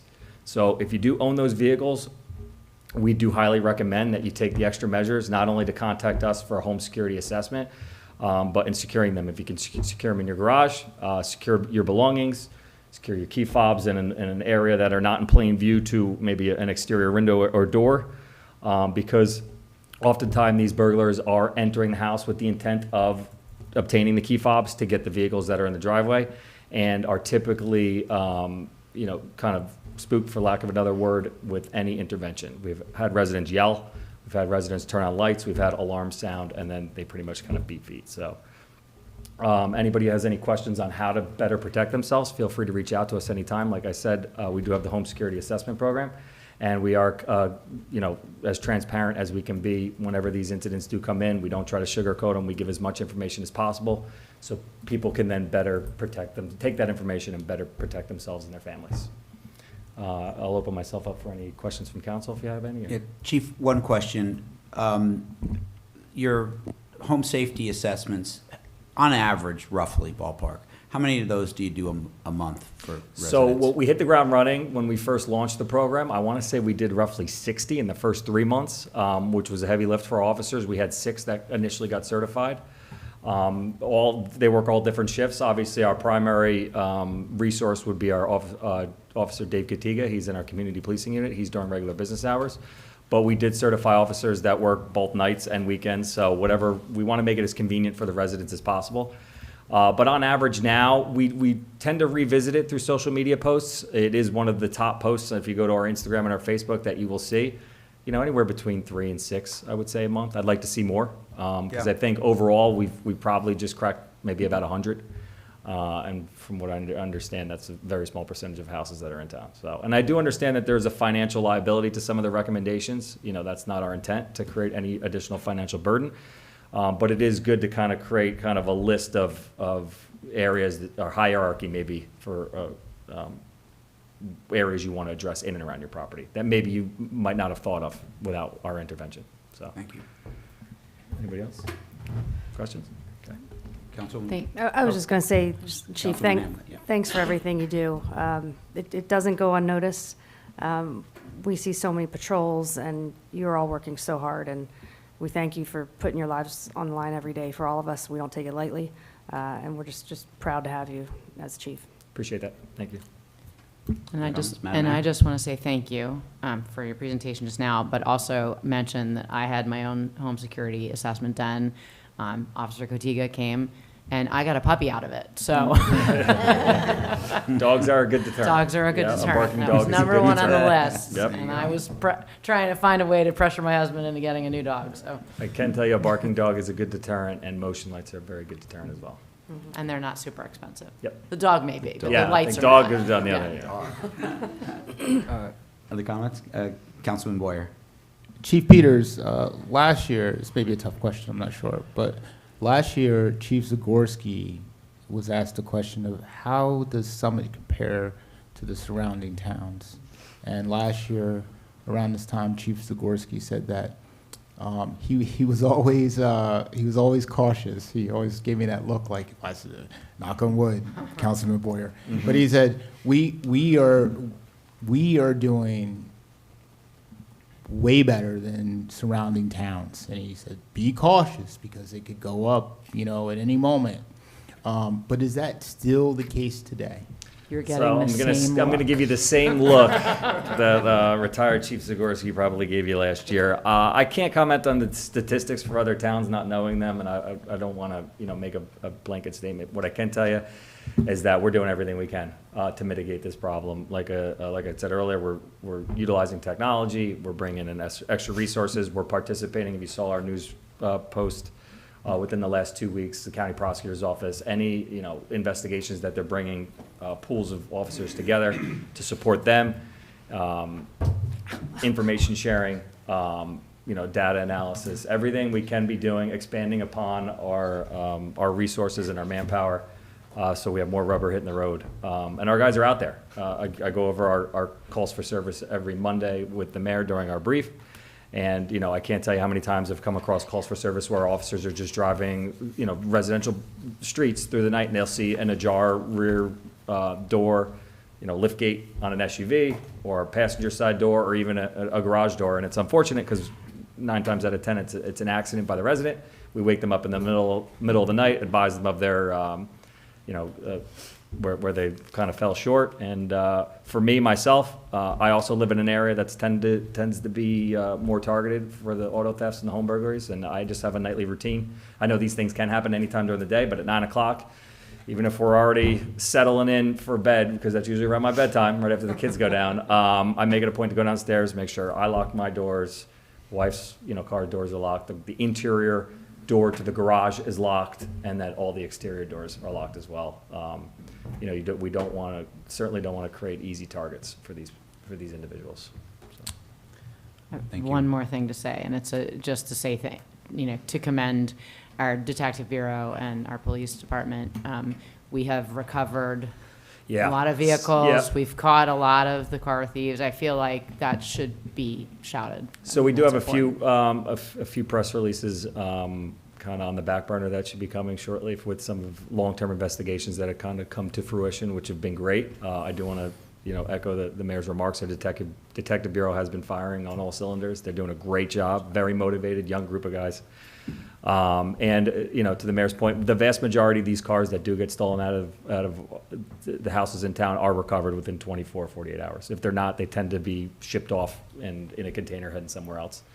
But our detectives they make it very known that if you're going to steal a car out of the city of Summit, we are going to make our way down to Essex County or where these cars are last seen through the license plate readers, and we're going to do everything we can to recover them in a very short period of time. Not only to make it less inconvenient for the homeowner or the car owner, but also to send a message that, hey, we're just going to not allow you to, if every time you come to the city of Summit and you take a car, it gets recovered within the next 6 to 12 hours, then maybe we just, I hate to say it, move on to another town because, we're very proactive. I know there's a lot of chiefs that don't authorize their officers to pursue due to the risk of liability. There's a lot of chiefs that don't authorize their detective bureaus to go down to Essex County because it does, kind of raise a level of danger for them as well. But we're doing it. I can't not justify in doing it because we got to do everything we can. So. Thank you. Yeah, I would just say, one home burglary is one too many. But I was not fully aware of those statistics on the trends until you mentioned them. And I want to say thank you to you and all your officers. You guys are doing a hell of a job. And I know things can change and things go up and they'll go down. So yeah, touch wood. But fantastic job. And I do think it is important. You have to have an attitude of vigilance. And what you just said really rings true, Chief, because you don't want to accept this, and showing that you're not sends a signal to would-be criminals, like, go do your business somewhere else. We are not going to tolerate business as usual. This is not, it's New Jersey, stuff happens. No, not in our town. And yeah, does that not mean there's going to be zero crime? Of course not. But I applaud your attitude, and I know that filters through the entire force, and you guys are doing a heck of a job, so thank you. We appreciate it. Thank you. Last thing, Council President. Yes. And He's gotta go. I know, but this is important because I think the public doesn't know this about the law change, right? Means justifying the ends. Last summer, the legislature passed a bill where if you burglarize a home, it doesn't matter if people are upstairs sleeping, or it doesn't matter if you come into contact with them. It becomes a first-degree felony. That's a big deal. And once people start getting these minimum 10-year sentences, they're going to say, do I need to go in that house to get that car key and spend 10 years in state prison? I mean, I think we'll, and the fact that you go down there and get the car and do an investigation, people sometimes leads to an arrest where somebody can get 10 years, people will start weighing it out and saying, maybe there's some other different crime I want to do than go in somebody's house. So that new charge was one of I think a dozen charges that we had on one of the individuals that was involved in the Greenbrier home burglary back in February. So that first degree charge did stick on that, so. Well done. Thank you. Thank you, Chief. Take it. All right, other comments from council? I'll be quick, I Yes, promise. You've heard enough Councilwoman from me Hamlet. today. I just want to thank all the interns for sitting through this long meeting. Great job and good luck with all your projects. I would say, use this opportunity to ask any of us questions. If you don't understand something or something's not clear, there's no dumb question. The city staff will tell you, I probably ask, how many questions did I ask you today, Tammy? Like 50 a day, 50 a day. Councilwoman Hamlet asked the most questions. But, I would say that you should ask questions to the point where if you don't understand, what I always say to Tammy is, I know you're right, but I still don't understand it. So I'm going to keep asking you until I understand it. So use this as an opportunity to engage with the elected officials. We're here as a resource. You can even ask us how we would deal with Mr. Anonymous, or if you were in that spot, how would you have dealt with him? Like, use this as a learning experience and really challenge yourself during the week to ask questions. You can ask David how crazy I drove him today about asking him questions. But, welcome to Summit for those who are coming back. Megan, great job with all these folks. And please, I'm going to hold you accountable for asking questions, okay? Lastly, I would say we're, as Council President said, we're very hopeful that we will be ending round 3 this week, and projects like tonight with the Methodist Church just prove that we're really working hard to have development, but have it within the scale and the character of Summit and do it right. We didn't have to do Broad Street West. We didn't have to put the Wells Fargo plan in our fair share plan, right? We can always amend that. We're doing it right in Summit, and as Councilman Boyer said, we have our own Summit Housing Authority residents that we have to make a priority, and we take it very seriously. There's a lot of meetings you'll see at the end of your packet tonight. I think there's 4 this week. There's Milburn, Chatham Borough. There's a lot of planning board meetings coming up in the next, pay attention, go to the meetings, and engage your local neighboring towns, because all of that development is going to impact Summit as well. And they are this week, and they're in the back of your council packet, so I just wanted to mention that. And just want to say thank you to the city staff for all you do. Rosie, I'm sure this is the last thing you're going to be doing on your wedding anniversary. But thanks for Frank for lending us our wonderful Rosie. So that's it. Thank you. Other comments? Yeah, I would just say, I'd echo everyone's congratulations to our graduates from the middle school and the high school. Graduation is a time of new opportunities, new beginnings. It's a great time to reflect, but it's a great time to look forward. And everyone should be proud of that. And I know their parents should be proud of that, because they put a lot of effort into creating an environment that their kids can succeed in as well. I will say, enjoy it, but enjoy it responsibly, okay? And that's all I have for this evening. Okay, do I have a motion to adjourn? So moved. I'll second. All right, all in favor? Aye. Opposed? We are adjourned. Thank you, everyone. Good night.